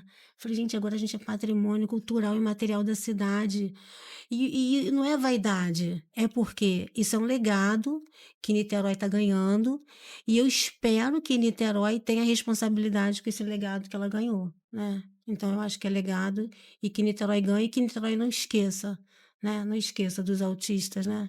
Até porque o autista, o autismo é todos os dias. É todos Não os só em dias. abril e em junho, né? Não. Ju? Sim. Que eu também aprendi com vocês, tá? Isso. Meu diretor, vai daí que eu vou daqui, que eu tô muito emocionado também. Por favor. Eu sei que você tá também. Já falamos. E aí, mais uma vez, fizemos a caminhada e o primeiro podcast em abril. E logo depois, em junho, foi o primeiro Orgulho Autista com essa família incrível, nosso grande amigo Paulo Carvalhosa, Lilian Carvalho e a princesa Alice, falando sobre orgulho autista, através desse trabalho que começou lá na roda de conversa. Então, mais uma semente plantada. E, pegando um gancho no que vocês falaram, é o que a gente falou sobre eles, falamos com eles da importância do trabalho deles, de vocês não pararem esse trabalho, porque através desse trabalho de vocês, vocês transformam muitas vidas. A gente sabe que é cansativo, a gente sabe que é um trabalho a longo prazo, vocês enfrentam uma sociedade preconceituosa, capacitista, mas eu tenho certeza que vocês, fazendo a parte de vocês, o resultado é esse daí. Através do trabalho de vocês, hoje a Mari tem mais noção do que é o trabalho de vocês, o SOS Metalúrgicos e outros coletivos que estão vindo junto com vocês também. E a gente falou muito sobre isso e a Lilian também ficou muito emocionada. O Paulo também falou sobre o diagnóstico também tardio dele, que ele também é autista. Aos 40 anos. Aos 40 anos também. Então, são coisas que é importante ser falado. E a gente falou nessa edição um pouquinho também do que começou lá naquela aula, palestra e workshop, a primeira vez que vocês chamam de roda de conversa. Meu diretor... perdão. Vocês querem falar sobre essa família aí, por favor? Fiquem à vontade. Ontem foi aniversário da Lilian, né? Exatamente. Parabéns para a Lilian. Um abração. Vamos bater palma para ela, gente, que é uma grande profissional e representa muito a causa. Sim, essa família é uma família maravilhosa, a gente ama eu amo de paixão mesmo, não Máximo escondo, respeito. grito em voz alta, enfim, né? São parâmetros para mim, um pessoal que eu quero estar perto, que eu gosto de estar perto, né? E, enfim, são maravilhosos, né? São, assim, irmãos, né? Eu acho que eles são irmãos, né? Pessoas muito maravilhosas mesmo, não é Pessoas mesmo? boas conectam Conectam pessoas pessoas boas. boas. É. Andressa, por Eles são favor. pessoas, assim, eu acho maravilhosas, né? Sim, Eu achei de uma grandiosidade do Paulo compartilhar o diagnóstico também. tardio, né? Não esconder e como eles conduzem. É uma coisa que a gente fala muito, né? A aceitação do diagnóstico, É. o quanto isso faz de bem para a Alice também se aceitar. Então, acho que são pessoas que a gente convive, mas que a gente se inspira nelas no dia a dia também, né? E a Sim. gente tem essa coisa que a gente se identifica muito, que a gente tem os nossos momentos que a gente precisa olhar para a gente, que a gente precisa olhar para o nosso contexto, mas também tem um momento que a gente consegue olhar para fora. E eu vejo que eles fazem isso, né, muito bem. Então, assim, uma família que a gente. Acho que a gente tem muito orgulho de dizer que somos amigos, né? Que faz parte aí dessa nossa rede. E faz parte do Oriente Faz também, né? parte do Faz. Oriente, sim. Transformando vidas através É, da informação e conscientização. Muito amor, muita admiração. é. Meu diretor, vai daí que eu vou daqui. Augusto. E aí a caminhada desse ano, o trabalho mais sólido ainda, cada vez mais, o SOS Metalúrgico vem levantando a bandeira de quê? Que as empresas no segmento da área offshore e na área industrial não cobre a coparticipação dos pais atípicos, porque muitas das vezes os planos, vocês sabem como é essa grande luta em relação aos planos de saúde, Sim. aceitar os tratamentos dos neurodivergentes, então a gente acredita muito nisso e apoia essa causa das empresas, diga não com participação referente aos pais atípicos relacionado ao plano de saúde. E ali passou ali, vai passar de novo. O Ângelo está desse lado aí, começou comigo o SOS Metalúrgico, e através do trabalho dessas grandes especialistas, o Marcos, que é um dos nossos diretores também da parte marítima do SOS Metalúrgico, criou o Pais Atípicos Offshore. Porque muitas das vezes a gente recebe uma crítica muito grande, já conversei isso muito com a Isabelle, sobre a pessoa achar que o metalúrgico ele é homem de ferro. O metalúrgico na família não pode ter um filho, uma esposa, ou ele mesmo ser autista, ou qualquer outra neurodivergência. Ah, então por que você, SOS Metalúrgico, vai falar sobre autismo? O que isso tem a ver? O que isso tem a ver que na edição passada, um pai, a esposa de um amigo nosso que trabalha offshore, é pai atípico e tem um filho autista, como tem vários amigos meus que têm filhos com outras neurodivergências. Então, você que está nos assistindo, abra sua mente e entenda que o metalúrgico é um ser humano como qualquer outro. E lembrar vocês que um dos pilares do SOS Metalúrgicos podcast ou SOS Metalúrgico é a solidariedade. Ajudar a quem precisa nos tornam pessoas melhores. Então, o SOS, através do legado da Lourdinha, nós temos empatia com as pessoas, com os pais atípicos, com as crianças, com os jovens, com qualquer pessoa neurodivergente. Estou aqui desabafando com vocês porque é uma crítica que eu acho muito covarde que a gente recebe e injusta. Meu diretor, vai daí que eu vou daqui. Tem mais uma. E aí, aquela foi desse ano também. E essa daí, para fechar os vídeos, eu queria que vocês falassem sobre a caminhada desse ano, o que vocês acharam, a importância, o legado de vocês que está sendo mantido, a semente mais do que plantada, já nasceu e voando alto. Fique à vontade para falar. Você já falou tudo, Rafa. Acho que a caminhada é isso aí. Esse ano estava mais cheia, lá, Manu, estava me procurando. É, eu acho que é isso, né? A gente ficou feliz porque foi muita gente. Esse ano a gente teve muita adesão, a gente conseguiu mais apoiadores. A prefeitura também esse ano Nossa faixazinha aí também. a prefeitura participou e a gente esse ano fez uma parada lá na UF, a gente conseguiu e as empresas colocaram Cada um colocou um stand, aí teve distribuição de abafadores, assim, teve show no final, aí você vê ali várias blusas diferentes, porque são clínicas, né?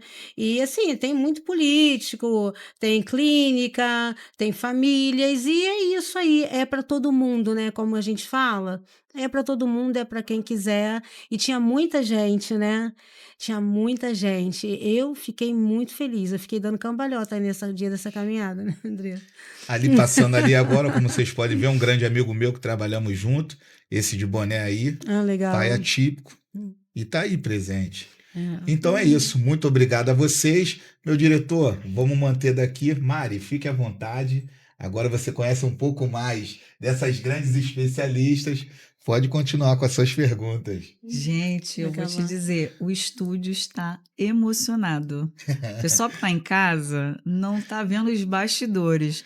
Tem um ladinho aqui, que a gente dá uma olhadinha pro lado aqui. Rafael tá assim, ó, segurando a lágrima, a emoção, porque realmente é uma informação que impacta as pessoas. Falando em impacto, o que vocês acham que poderia ser modificado nos colégios, que ainda precisa ser falado, modificado, estruturado, contextualizado? O que vocês acham de forma prática?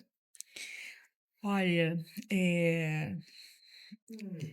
esse era o tema de uma recepção de terapia hoje. Acertei. Esse era o tema.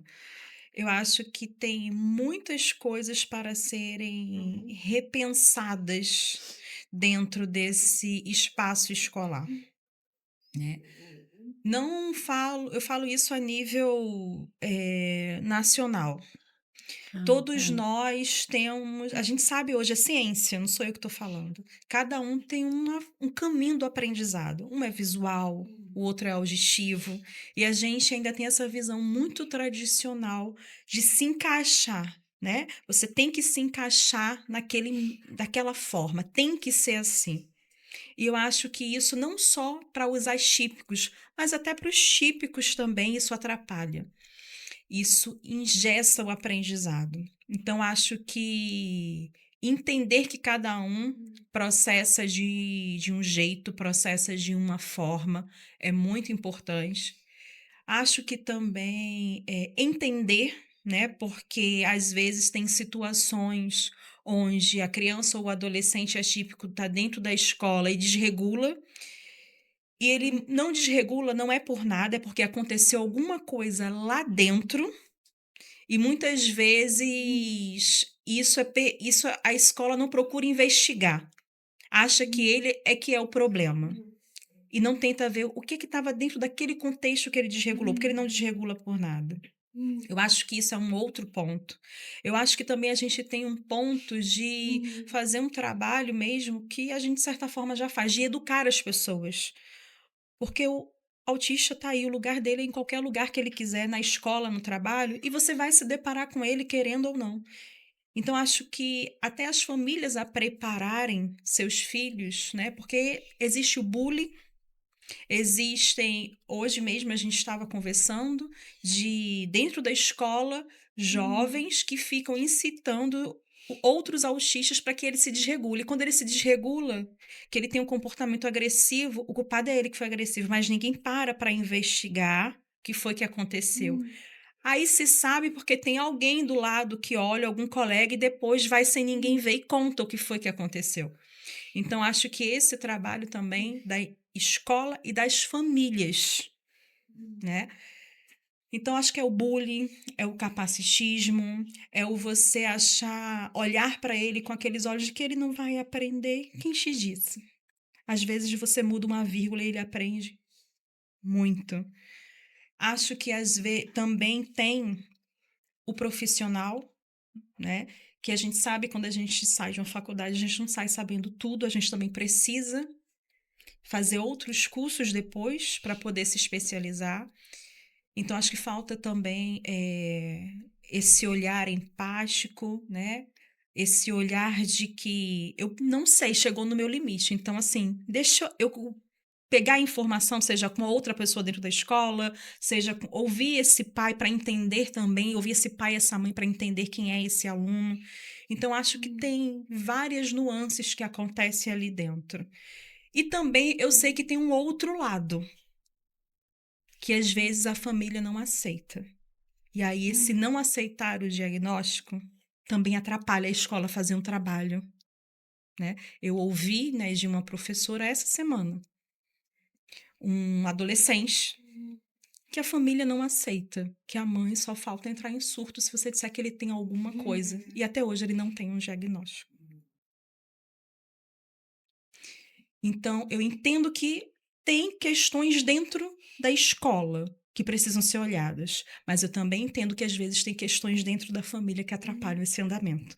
Não é só uma coisa de vamos demonizar a escola. Não, ela tem os seus problemas. Mas também, às vezes, tem as famílias que não saem desse ponto. Que eu acredito que a gente conversou até aqui, para a gente ter essa alegria que é nossa, que é da nossa natureza, eu precisei aceitar o diagnóstico do meu filho, não puxar ele como uma bola de ferro na minha vida e ia querer que ele carregasse na vida dele também. Então, ser mãe de um autista não me impede de rir, de me alegrar e de ver as coisas boas que acontecem na vida. Então, acho que esse ambiente da escola, ele é muito complexo, porque ele não só envolve questões de competência e profissionalismo dos profissionais da área, também envolve a família, que precisa, né? Eu costumo dizer o seguinte, que é o que eu acredito. Existe um tripé. Escola, família, terapia. Se algum desses não estiver firme e cair, quem cai é a criança.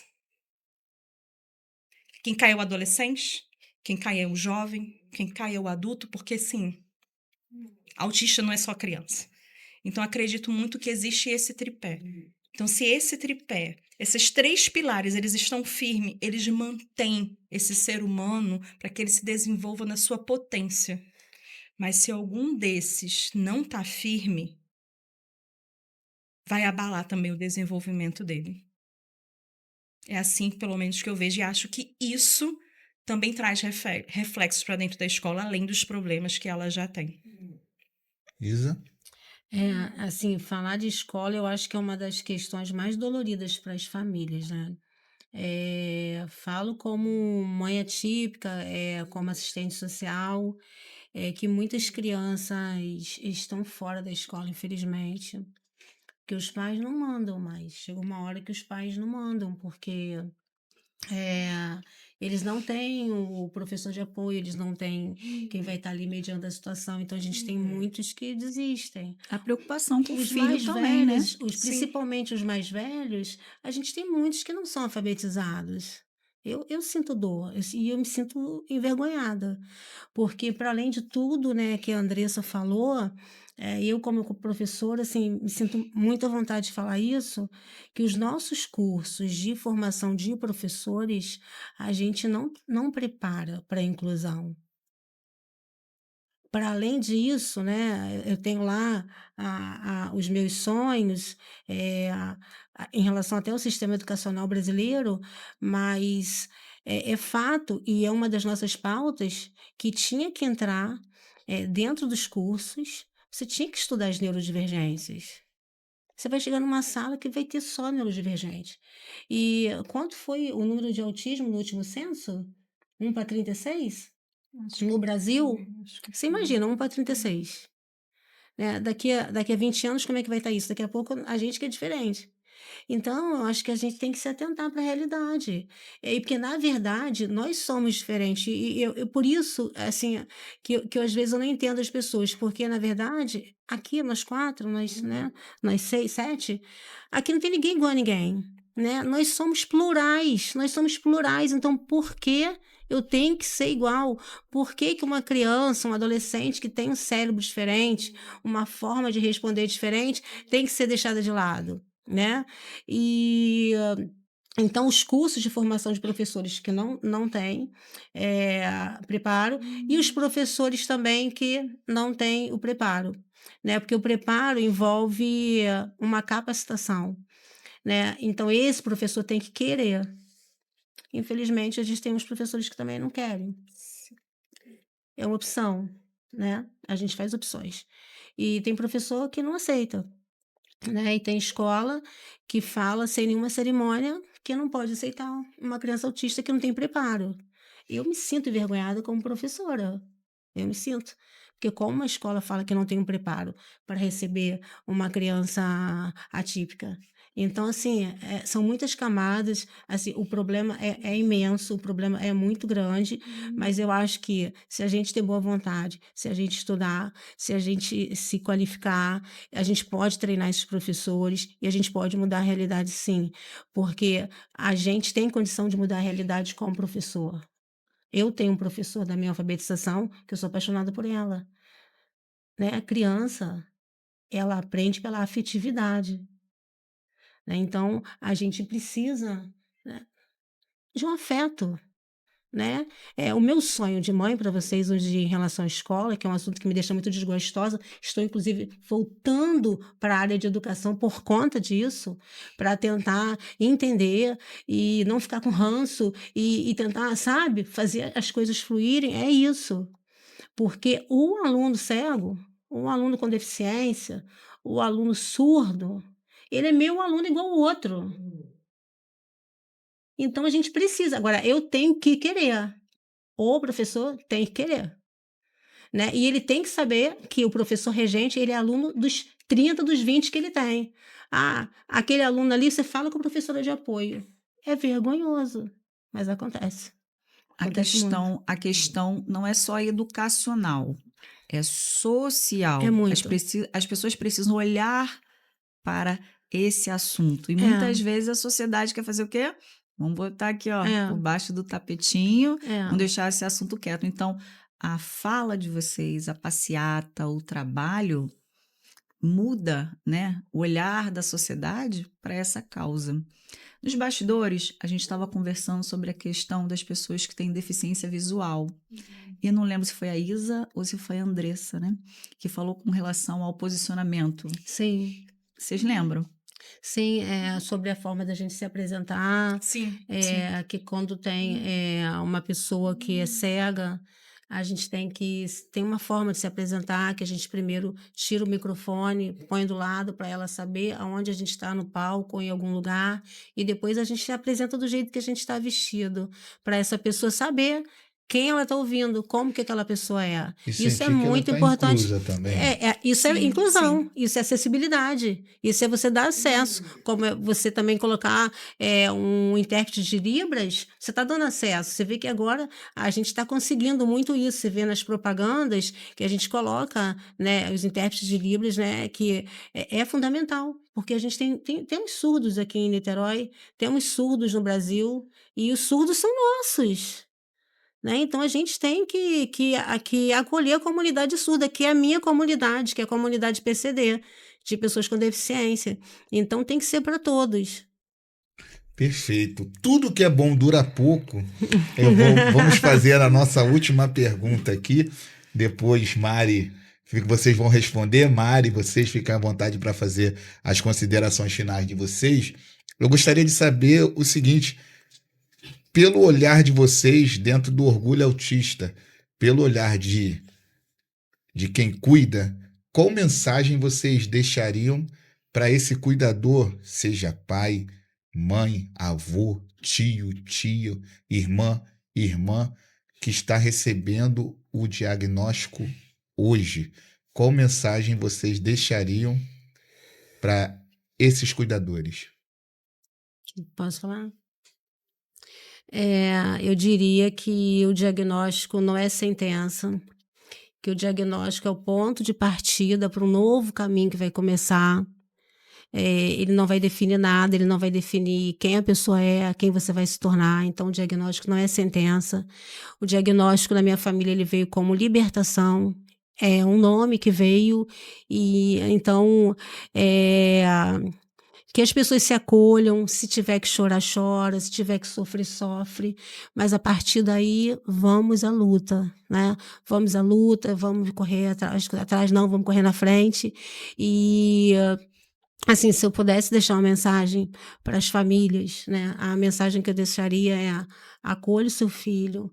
Não, vou fazer agora a minha personagem Solange.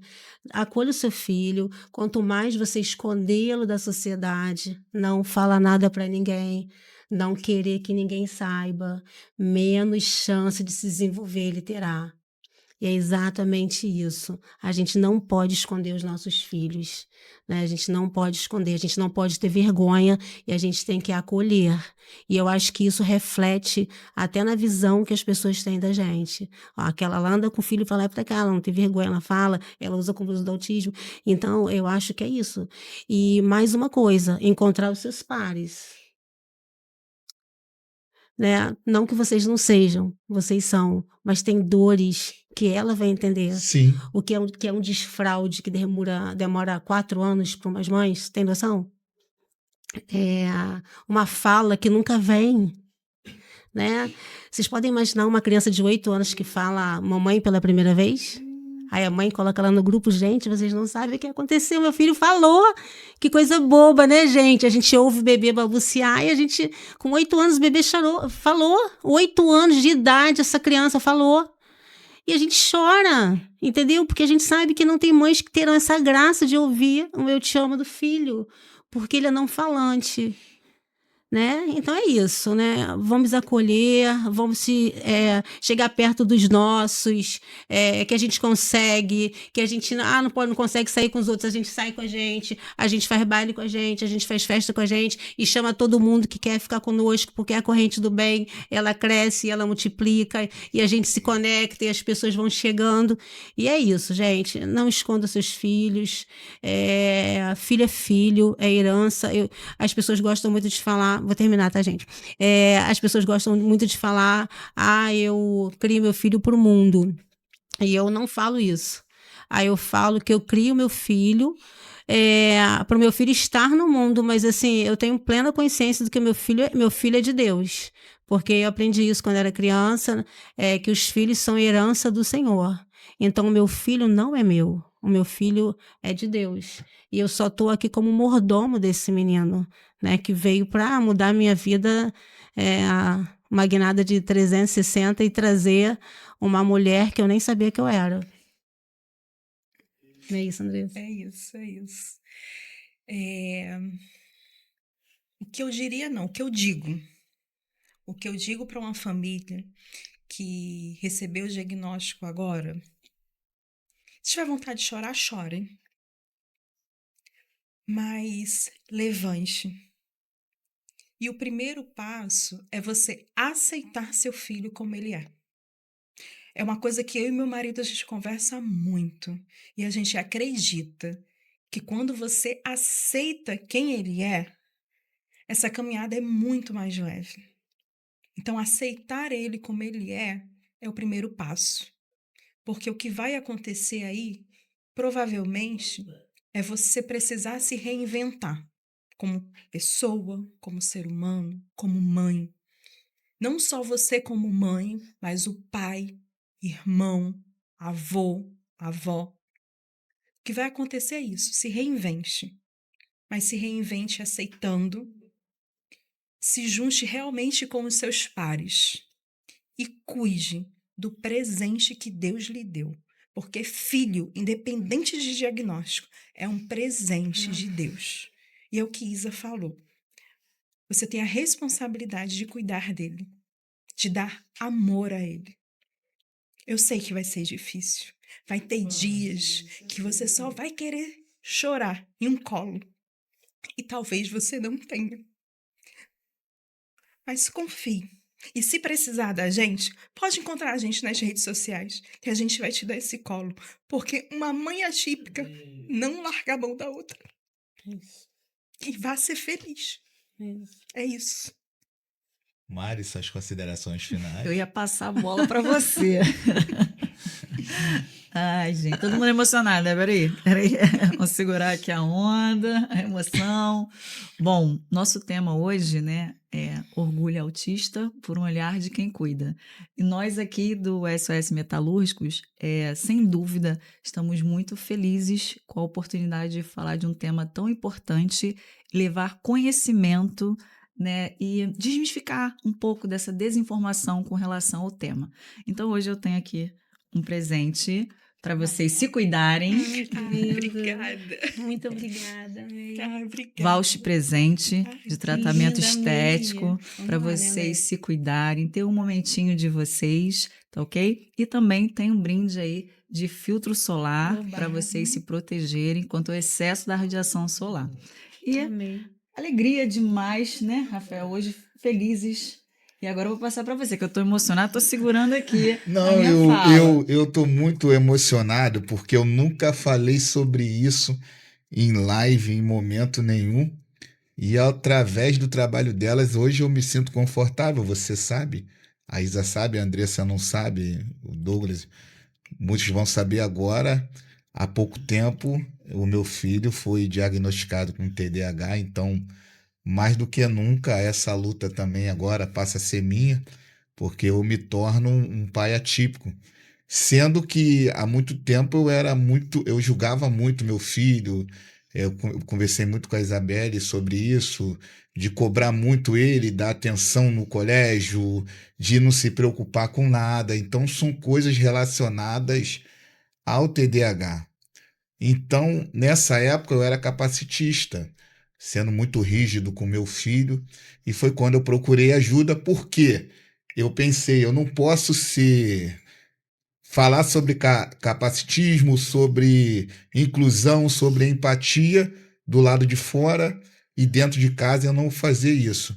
Então eu procurei ajuda, procurei os profissionais da área e depois de uma sequência de sessões o meu filho foi diagnosticado com TDAH, mas eu até conversei com a Isabelle e eu não me sentia muito seguro de falar sobre isso para as pessoas mais uma vez não nos julgarem e falar que tá querendo aparecer, tá querendo pegar onda na causa de vocês, mas eu acho que eu tenho que falar, porque assim como eu fazia, de repente, muitos pais faziam também, de julgar, de questionar o filho, de não procurar ajuda, e eu pedi perdão ao meu filho, e a única coisa que eu pedi a ele, eu falei sobre isso, não usar isso como desculpa. Você tem que ir para a luta, você tem que dar o seu melhor todos os dias para você se tornar um ser humano melhor. Então, eu fecho isso falando sobre isso com vocês e com quem estiver assistindo com maior tranquilidade.